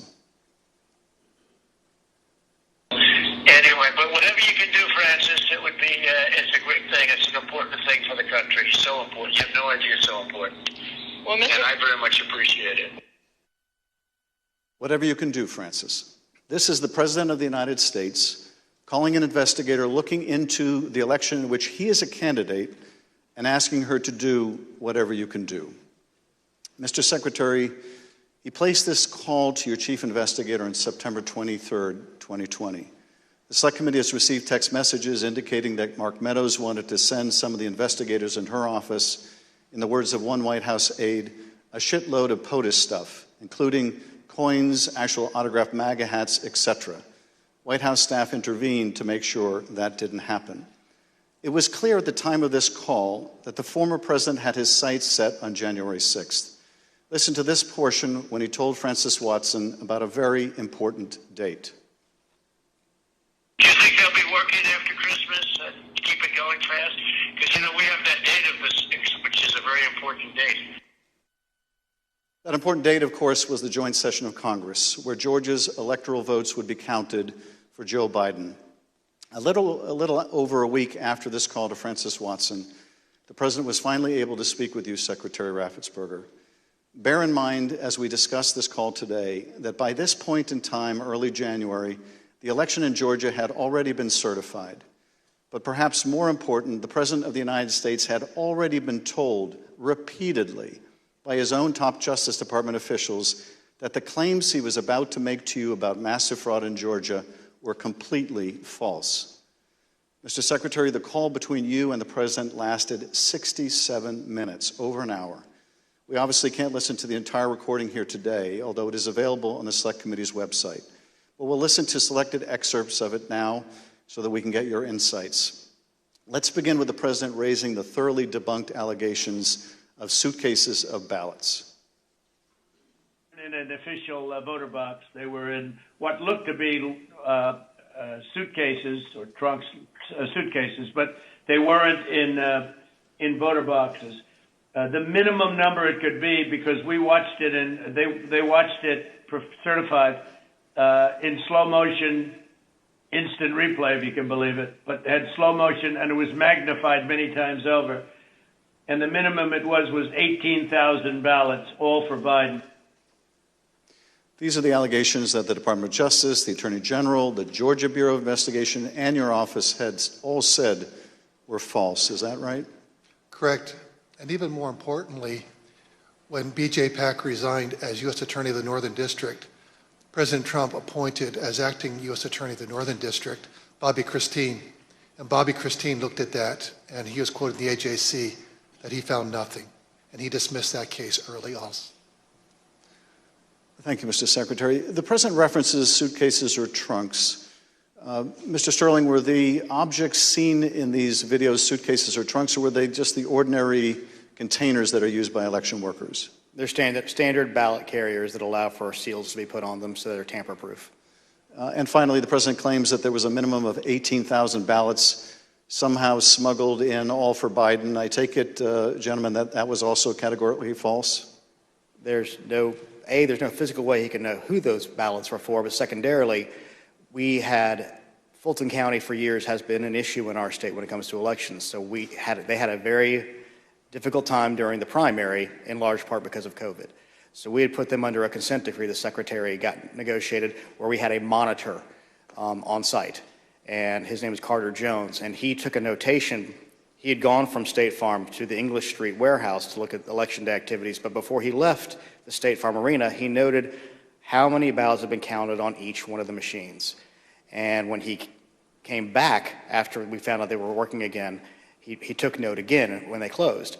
And I believe the final number was something around 8,900 total ballots were scanned from the time he left to the time about 12:30 or 1 o'clock in the morning. So way below 18,000. Let's play the next clip. I heard it was close. I said, there's no way. But they dropped a lot of votes in there late at night. You know that, Brad. Mr. Secretary, did somebody drop a lot of votes there late at night? No. I believe that the President was referring to some of the counties when they would upload, but the ballots had all been accepted and had to be accepted by state law by 7 p.m. So there were no additional ballots accepted after 7 p.m. Let's play the next clip in which the President makes claims about so-called dead voters. The other thing, dead people. So dead people voted, and I think the number is in the close to 5,000 people. And they went to obituaries, they went to all sorts of methods to come up with an accurate number, and a minimum is close to about 5,000 voters. Mr. Secretary, did your office investigate whether those allegations were accurate? Did 5,000 dead people in Georgia vote? No, it's not accurate. And actually, in their lawsuits, they alleged 10,315 dead people. We found 2 dead people when I wrote my letter to Congress that stated January 6th. And subsequent to that, we found 2 more. That's 1, 2, 3, 4 people, not 4,000, but just a total of 4, not 10,000, not 5,000. Let's play the next clip. And there's nothing wrong with saying that, that you've recalculated, because the 2,236 and absentee ballots, I mean, they're all exact numbers that were done by accounting firms, law firms, etc. And even if you cut them in half, cut them in half, and cut them in half again, it's more votes than we need. Mr. Secretary, is there any way that you could have lawfully changed the result in the state of Georgia and somehow explained it away as a recalculation? No, the numbers are the numbers. The numbers don't lie. We had many allegations, and we investigated every single one of them. In fact, I challenged my team, did we miss anything? They said that there was over 66,000 underage voters. We found that there's actually 0. You can register to vote in Georgia. When you're 17 and a half, you have to be 18 by Election Day. We checked that out, every single voter. They said that there was 2,423 non-registered voters. There was 0. They said that there was 2,056 felons. We identified less than 74 or less that were actually still in felony sentence. Every single allegation we checked, we ran down the rabbit trail to make sure that our numbers were accurate. So there's no way you could have recalculated it except by fudging the numbers? The numbers were the numbers, and we could not recalculate because we had made sure that we had checked every single allegation. And we had many investigations. We had nearly 300 from the 2020 election. Mr. Secretary, you tried to push back when the president made these unsupported claims, whether they were about suitcases of ballots or that Biden votes were counted 3 times. Let's play the next clip. President, they did not put that. We did an audit of that, and we proved conclusively that they were not scanned 3 times. Yeah, Mr. President, we'll send you the link from WSB that does. I don't care about a link. I don't need it. I have a much better link. You told the president you would send him a link from WSB, which I understand is a local television station that had a unedited video from the State Farm Arena. But the president wasn't interested in that. He said he had a much better link. Mr. Secretary, at the time that you were on the call with the president, as we have shown, both the FBI and the Georgia Bureau of Investigation have proven these claims to be nonsense. And you told him about these investigations on the phone. Let's listen to what President Trump had to say about the state and federal law enforcement officers who investigated these false claims. There's no way they could find. Then they're incompetent. They're either dishonest or incompetent, okay? There's only 2 answers, dishonesty or incompetence. There's just no way. Look, there's no way. But the president didn't stop at insinuating that law enforcement officers were either dishonest or incompetent. He went on to suggest that you could be subject to criminal liability for your role in the matter. Before I play that portion of the conversation, I'd like to show you something that the president retweeted a couple weeks before your call with him. Here's the president retweeting a post from one of his allies, a lawyer who was later sanctioned by a judge in Michigan for making false claims of election fraud. Let's take a look at that tweet. The tweet read, quote, "President Trump, @real Donald Trump, is a genuinely good man. He does not really like to fire people. I bet he dislikes putting people in jail, especially, quote unquote, Republicans. He gave @Brian Kemp, Georgia, and @Georgia Secretary of State every chance to get it right. They refused. They will soon be going to jail." So on your call, this was not the first time the president was suggesting you might be criminally liable. With that, let's listen to this portion of the call. I think you're going to find that they are shredding ballots because they have to get rid of the ballots because the ballots are unsigned. The ballots are corrupt. And they're brand new and they don't have seals. And there's a whole thing with the ballots, but the ballots are corrupt. And you're going to find that they are, which is totally illegal. It's more illegal for you than it is for them because you know what they did and you're not reporting it. That's a criminal offense. And you can't let that happen. That's a big risk to you and to Riot, your lawyer. That's a big risk. Secretary Raffensperger, after making a false claim about shredding of ballots, the president suggested that you may be committing a crime by not going along with his claims of election fraud. And after suggesting that you might have criminal exposure, President Trump makes his most explicit ask of the call. Let's play a part of that conversation. So, look, all I want to do is this. I just want to find 11,780 votes, which is one more than we have, because we won the state. Mr. Secretary, was the president here asking you for exactly what he wanted? One more vote than his opponent. What I knew is that we didn't have any votes to find. We had continued to look. We investigated, like I just shared the numbers with you. There were no votes to find. That was an accurate count that had been certified. And as our general counsel said, there was no shredding of ballots. Mr. Secretary, after making this request, the president then goes back to the danger of having you deny these allegations of fraud. Let's listen to that part of the clip. And I watched you this morning and you said, well, there was no criminality, but I mean, all of this stuff is very dangerous stuff. When you talk about no criminality, I think it's very dangerous for you to say that. Secretary Raffensperger, you wrote about this in your book, and you said, quote, "I felt then and still believe today that this was a threat. Others obviously thought so too, because some of Trump's more radical followers have responded as if it was their duty to carry out this threat. Please tell us what you, your wife, even your daughter-in-law experienced regarding threats from Trump's more radical followers." Well, after the election, my email, my cell phone was doxxed, and so I was getting text all over the country, and then eventually my wife started getting the text, and hers typically came in as sexualized texts, which were disgusting.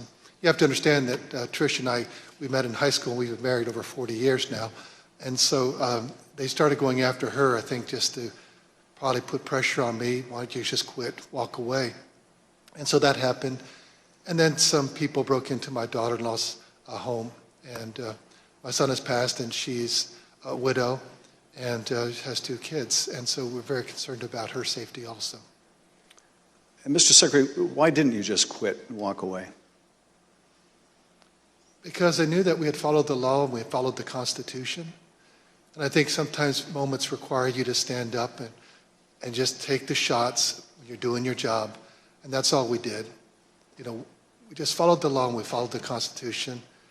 And at the end of the day, President Trump came up short. But I had to be faithful to the Constitution. And that's what I swore an oath to do. During the remainder of the call, the former president continued to press you to find the remaining votes that would ensure his victory in Georgia. Let's listen to a little more. Why wouldn't you want to find the right answer, Brad, instead of keep saying that the numbers are right? So look, can you get together tomorrow? And Brad, we just want the truth. It's simple. And everyone's going to look very good if the truth comes out. It's okay. It takes a little while, but let the truth come out. And the real truth is I won by 400,000 votes, at least. So what are we going to do here, folks? I only need 11,000 votes. Fellas, I need 11,000 votes. Give me a break. 4 days after the president's call to Secretary Raffensperger was January 6th. The president whipped up the crowd in front of the Ellipse, once again promoting the allegation that Secretary Raffensperger, the president's own attorney general, had told him was false. Here he is on the Ellipse. In Fulton County, Republican poll watchers were ejected, in some cases physically, from the room under the false pretense of a pipe burst, water main burst, everybody leave, which we now know was a total lie. Then election officials pulled boxes, Democrats, and suitcases of ballots out from under a table, you all saw it on television, totally fraudulent, and illegally scanned them for nearly 2 hours, totally unsupervised. Tens of thousands of votes. This act coincided with a mysterious vote dump of up to 100,000 votes for Joe Biden, almost none for Trump. Oh, that sounds fair. That was at 1:34 a.m. Mr. Secretary, Mr. Sterling, I want to thank you for your service to the state of Georgia and to the country. Speaker Bowers, likewise, I want to thank you for your service to the state of Arizona and to the country. You have served not only your home states, but our nation and our democracy. Mr. Chairman, I yield back. Thank you, Mr. Schiff. I thank the witnesses for joining us today. You are now dismissed.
I now welcome our final witness this afternoon.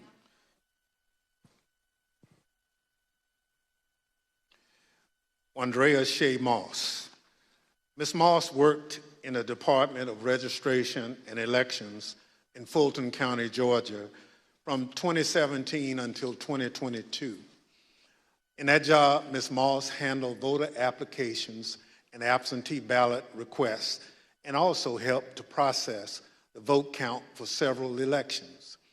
In December 2020, Ms. Moss and her mother, Ms. Ruby Freeman, became the target of nasty lies spread by President Trump and his allies as they sought to overturn the election results in Georgia. Ms. Moss and her mother, Ms. Freeman, are two of the unsung heroes in this country, doing the hard work of keeping our democracy functioning for every American. Ms. Moss, welcome. Thank you for your service, and I thank you for being here today. I will now swear you in. Please stand.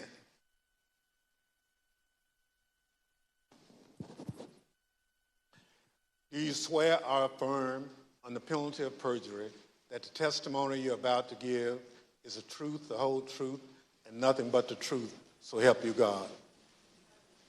Thank you. Please be seated. Let the record reflect that the witness answered in the affirmative. Ms. Moss, thank you very much for being here today. I understand that you are here along with your mother today. Would you like to introduce your mama?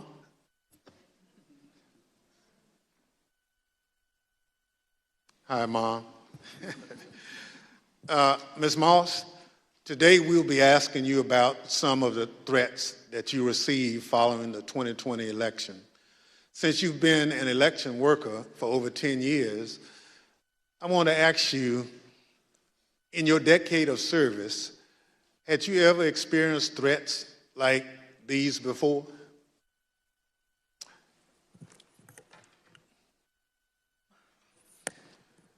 Don't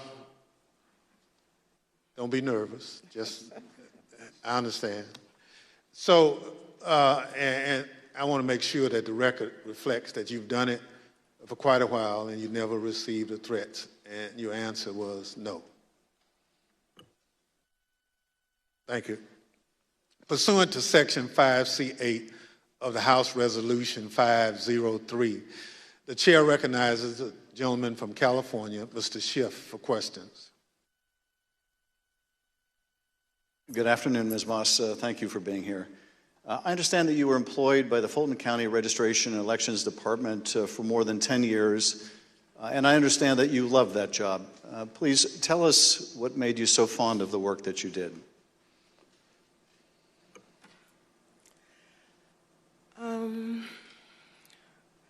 Well, I've always been told by my grandmother how important it is to vote, and how people before me, a lot of people, older people in my family, did not have that right. So what I loved most about my job were the older voters. Younger people could usually do everything from their phone or go online, but the older voters like to call, they like to talk to you, they like to get my card, they like to know that every election I'm here. And like even college students, a lot of parents trust in me to make sure their child does not have to drive home.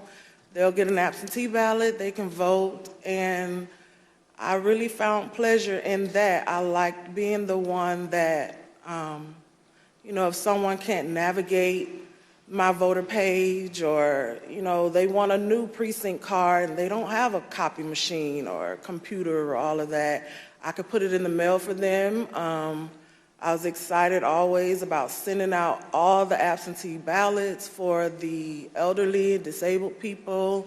I even remember driving to an hospital to give someone her absentee application.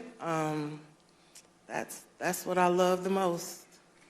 So you really enjoyed helping people vote and participate, and that was something, the right to vote, that your grandmother taught you was precious. Yes. Well, I know the events that we're here to talk about today are incredibly difficult to relive. Your proud service as an election worker took a dramatic turn on the day that Rudy Giuliani publicized a video of you and your mother counting ballots on election night. President Trump, Rudy Giuliani, and others claimed on the basis of this video that you and your mother were somehow involved in a plot to kick out observers, bring suitcases of false ballots for Biden into the arena, and then run them through the machines multiple times. None of that was true, was it? None of it. I'd like to show you some of the statements that Rudy Giuliani made in a second hearing before the Georgia state legislators, a week after that video clip from State Farm Arena was first circulated by Mr. Giuliani and President Trump. I want to advise viewers that these statements are completely false and also deeply disturbing. Tape earlier in the day of Ruby Freeman and Shay Freeman Moss and one other gentleman quite obviously surreptitiously passing around USB ports as if they're vials of heroin or cocaine. I mean, it's obvious to anyone who's a criminal investigator or prosecutor they are engaged in surreptitious illegal activity again that day. And that's a week ago, and they're still walking around Georgia lying. They should have been questioned already. Their places of work, their homes should have been searched for evidence of ballots, for evidence of USB ports, for evidence of voter fraud. That video was from Rudy Giuliani's appearance at a Georgia State Senate hearing on December 10. How did you first become aware that Rudy Giuliani, the president's lawyer, was accusing you and your mother of a crime?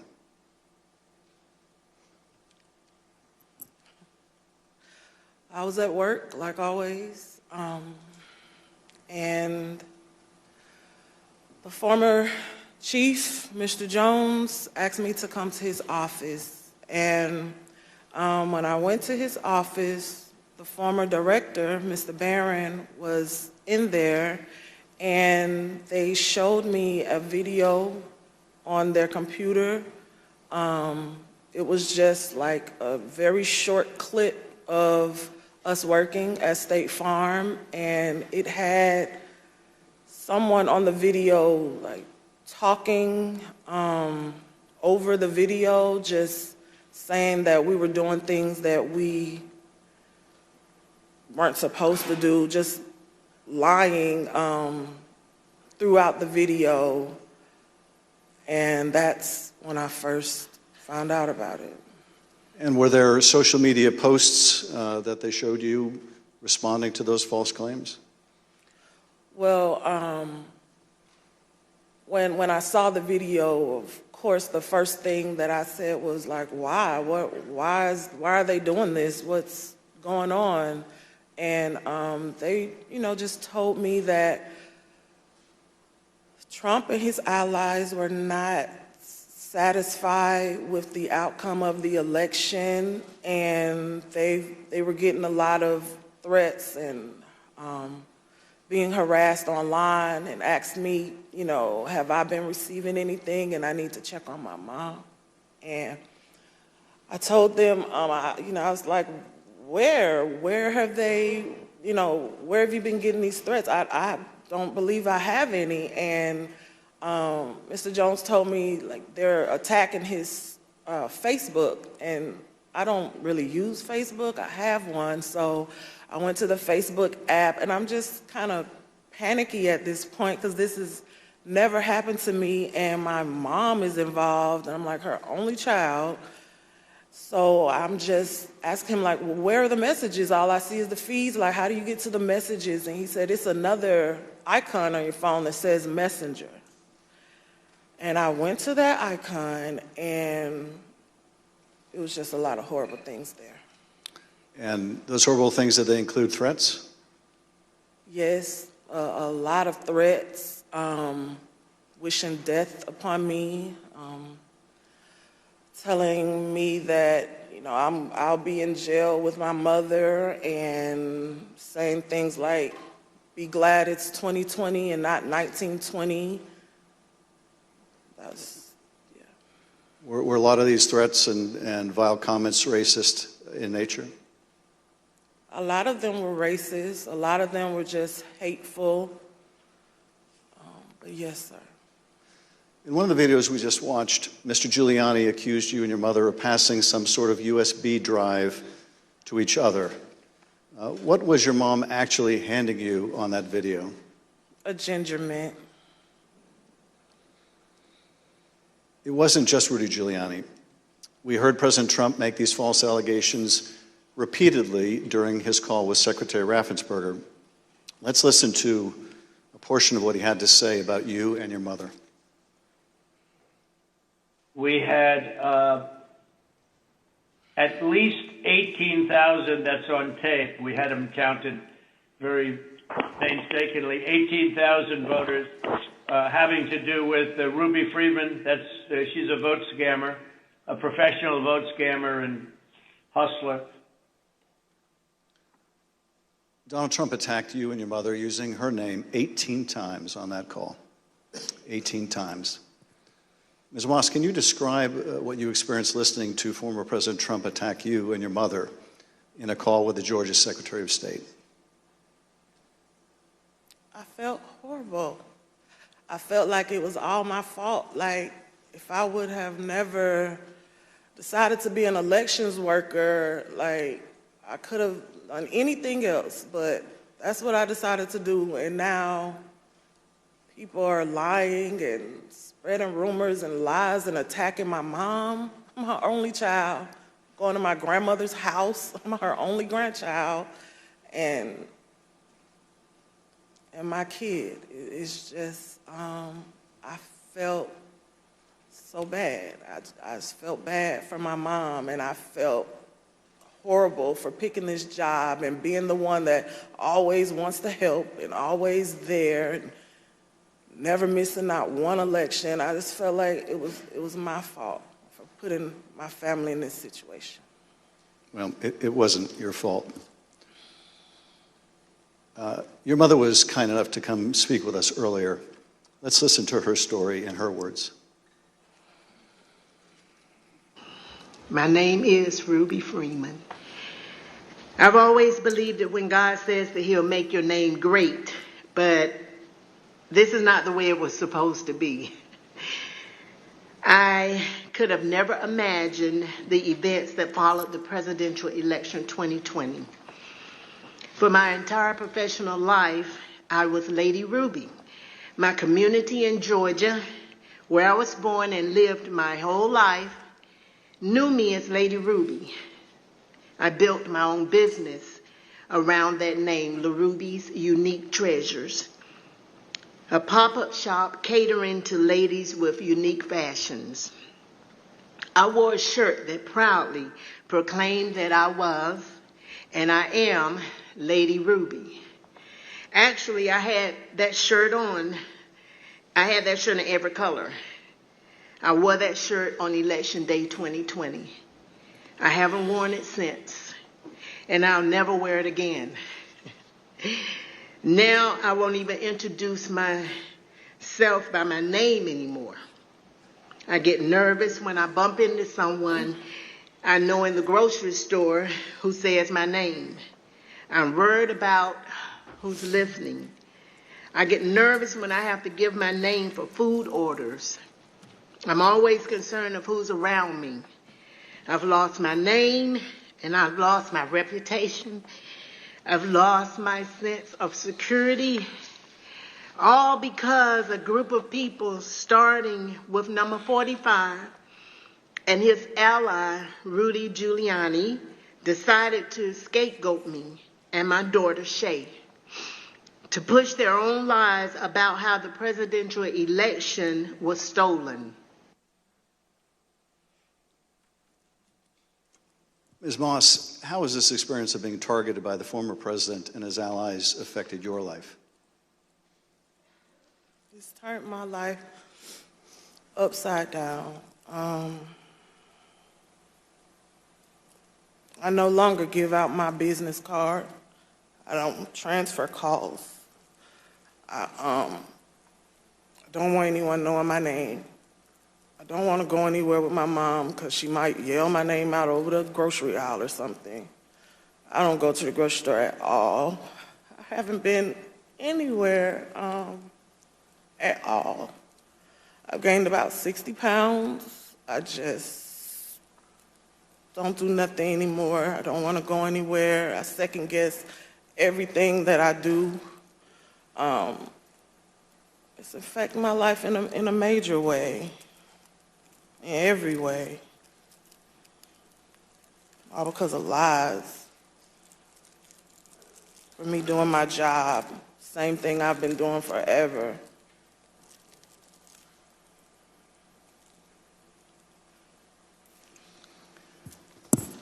Your mother also told the select committee about how she had to leave her own home for her safety and go into hiding after the FBI told her that it would not be safe for her there before January 6th and until the inauguration. Let's listen to a clip of her story in her own words. Around the week of January 6th, the FBI informed me that I needed to leave my home for safety. And I left my home for safety around that time. Understood. How long did you stay out? Did you, remain outside of your home for your own safety? I stayed away from my home for approximately 2 months. It was horrible. I felt homeless. I felt, I can't believe this person has caused this much damage to me and my family. To have to leave my home, that I've lived there for 21 years. And, I'm having to have my neighbors watch out for me, and I have to go and stay with somebody. It was hard. It was horrible.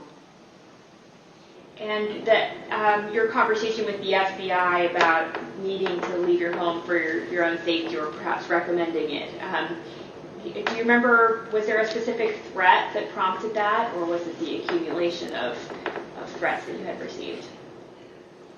What prompted it was getting ready to, January 6th was about to come. And they did not want me to be at home because of all the threats and everything that I had gotten. They didn't want me to be there in fear of, the people were coming to my home, and I had a lot of that. So they didn't want me to be there just in case something happened. I asked, how long am I going to have to be at home? And they said, at least until the inauguration.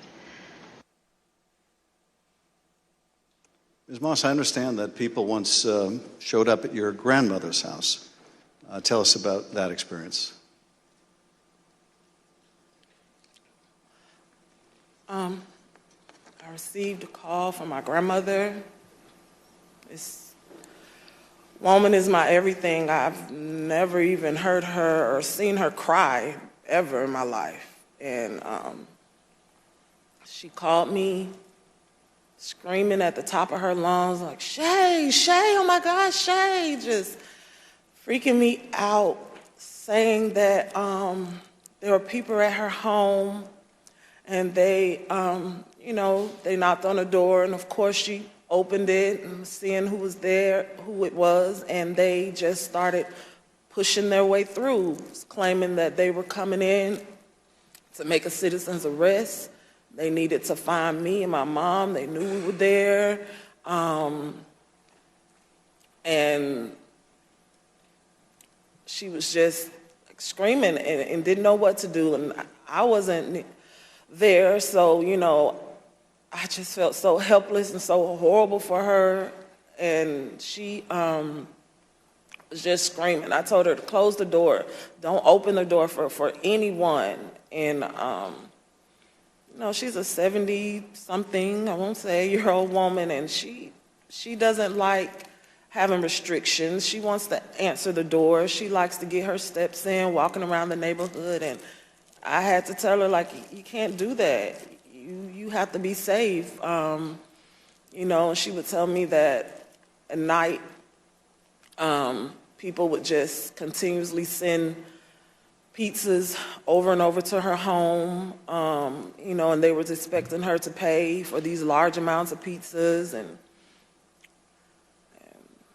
she went through a lot that she didn't have to.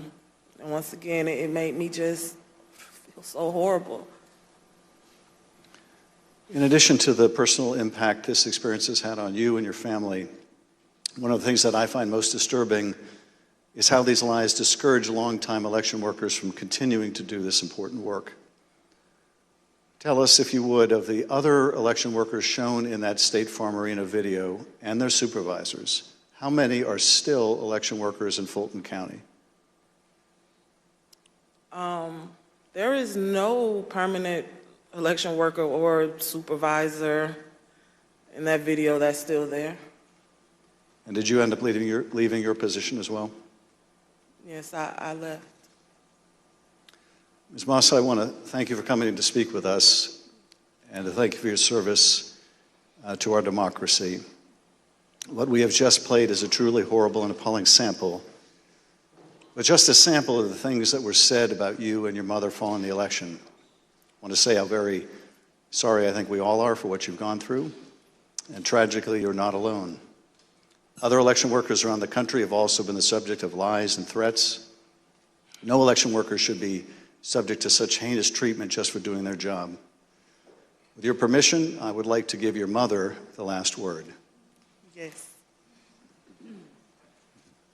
We're just going to play the tape. There is nowhere I feel safe. Nowhere. Do you know how it feels to have the President of the United States to target you? The President of the United States is supposed to represent every American,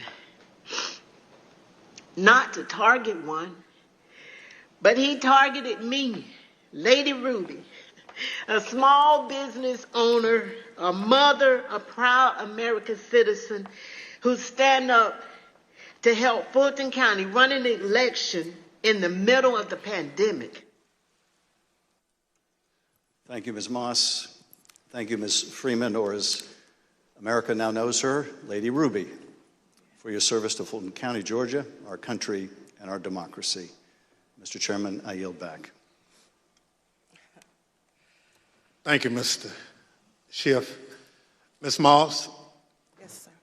I want to thank you for sharing with us the very troubling story of what you and your mother experienced. The harassment of election workers like you simply for doing your duty as public servants poses a threat to our democratic process.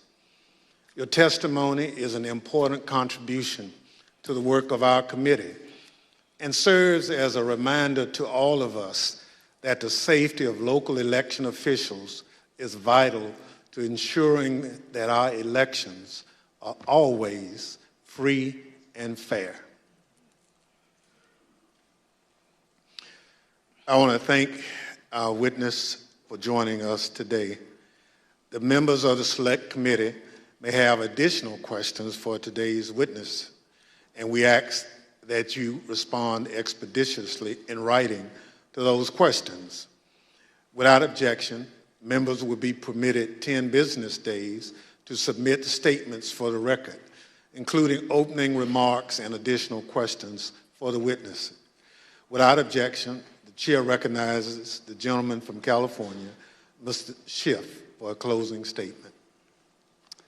For more than 200 years, our democracy has been distinguished by the peaceful transfer of power. When an American raises their right hand and takes the presidential oath of office, they are transformed from an ordinary citizen into the most powerful person in the world, the president. This is an awesome power to acquire. It is even more awesome when it is handed on peacefully. When George Washington relinquished the office of the presidency, it set a precedent that served as a beacon for other nations struggling against tyranny. When Ronald Reagan described it as a kind of miracle in the eyes of the world, he was exactly right. Other countries use violence to seize and hold power, but not in the United States. not in America. When Donald Trump used the power of the presidency to try to stay in office after losing the election to Joe Biden, he broke that sacred and centuries-old covenant. Whether his actions were criminal will ultimately be for others to decide. But what he did was, without a doubt, unconstitutional. It was unpatriotic, and it was fundamentally un-American. And when he used the power of his presidency to put the enormous pressure on state, local, and local elections officials and his own vice president, it became downright dangerous. On January 6th, that pressure became deadly. Ruby Freeman said the president is supposed to protect every American, not target them. And she is right. If the most powerful person in the world can bring the full weight of the presidency down on an ordinary citizen who is merely doing her job with a lie as big and heavy as a mountain, who among us is safe? None of us is. None of us. In city councils and town councils, on school boards and election boards, from the Congress to the courts, dedicated public servants are leaving their posts because of death threats to them and to their families. This is not who we are. It must not become who we are. Our democracy held because courageous people like those you heard from today put their oath to the Constitution above their loyalty to one man or to one party. The system held, but barely, and the question remains, will it hold again? If we are able to communicate anything during these hearings, I hope it is this: we have been blessed beyond measure to live in the world's greatest democracy.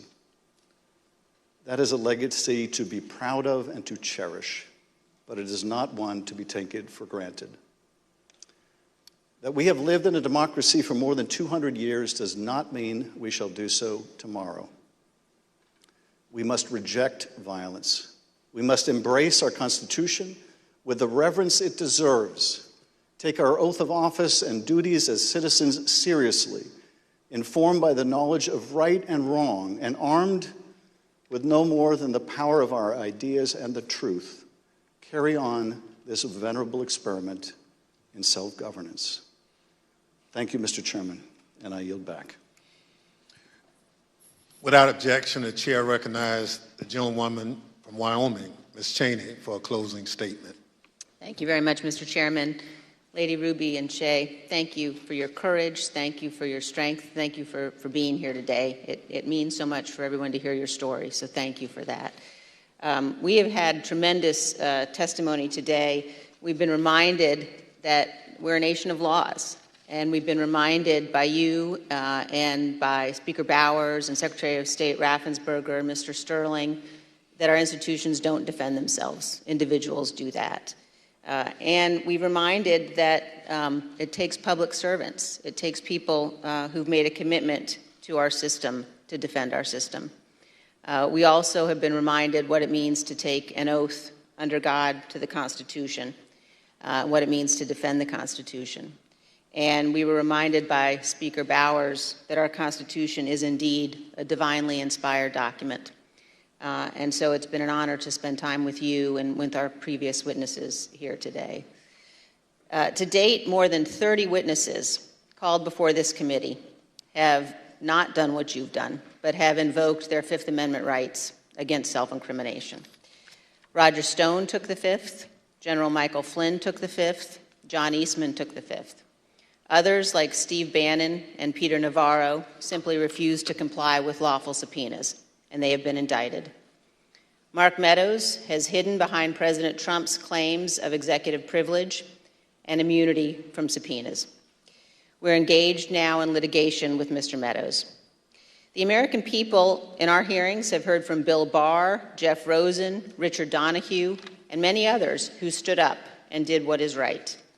And they will hear more of that testimony soon. But the American people have not yet heard from Mr. Trump's former White House counsel, Pat Cipollone. Our committee is certain that Donald Trump does not want Mr. Cipollone to testify here. Indeed, our evidence shows that Mr. Cipollone and his office tried to do what was right.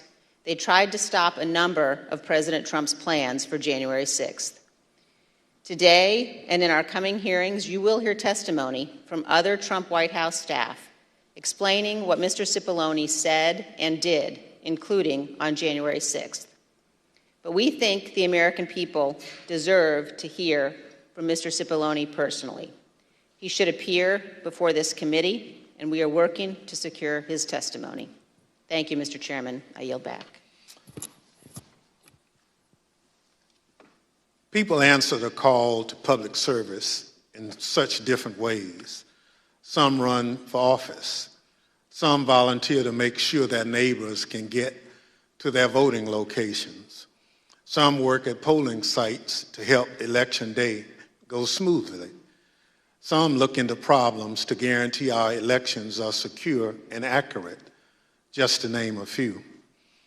As I mentioned at the start of this hearing, when we talk about our democratic institutions, we're talking about these individuals and many others who do these jobs across the country. They represent the backbone of our democracy at its most important moments, when the citizens cast their votes and when those votes are counted. We've heard the stories of their courage. They've earned the thanks of a grateful nation. But for Donald Trump, these witnesses and others like them were another roadblock to his attempt to cling to power. On Thursday, we'll hear about another part of that scheme, his attempt to corrupt the country's top law enforcement body, the Justice Department, to support his attempt to overturn the election. Just as we heard today that Donald Trump was deeply involved in a scheme to pressure state officials to overturn the election results, we will hear on Thursday that Donald Trump was also the driving force behind the effort to corrupt the Justice Department. Listen to this clip from the former acting Attorney General, Richard Donahue. The president said, suppose I do this. Suppose I replace him, Jeff Rosen, with him, Jeff Clark. What do you do? And I said, sir, I would resign immediately. There is no way I'm serving 1 minute under this guy, Jeff Clark. You'll hear from Mr. Donahue in person on Thursday as my colleague, Mr. Kinzinger, presents details about this plan. The chair requests those in the hearing room remain seated until the Capitol Police have escorted members from the room. Without objection, the committee stands adjourned.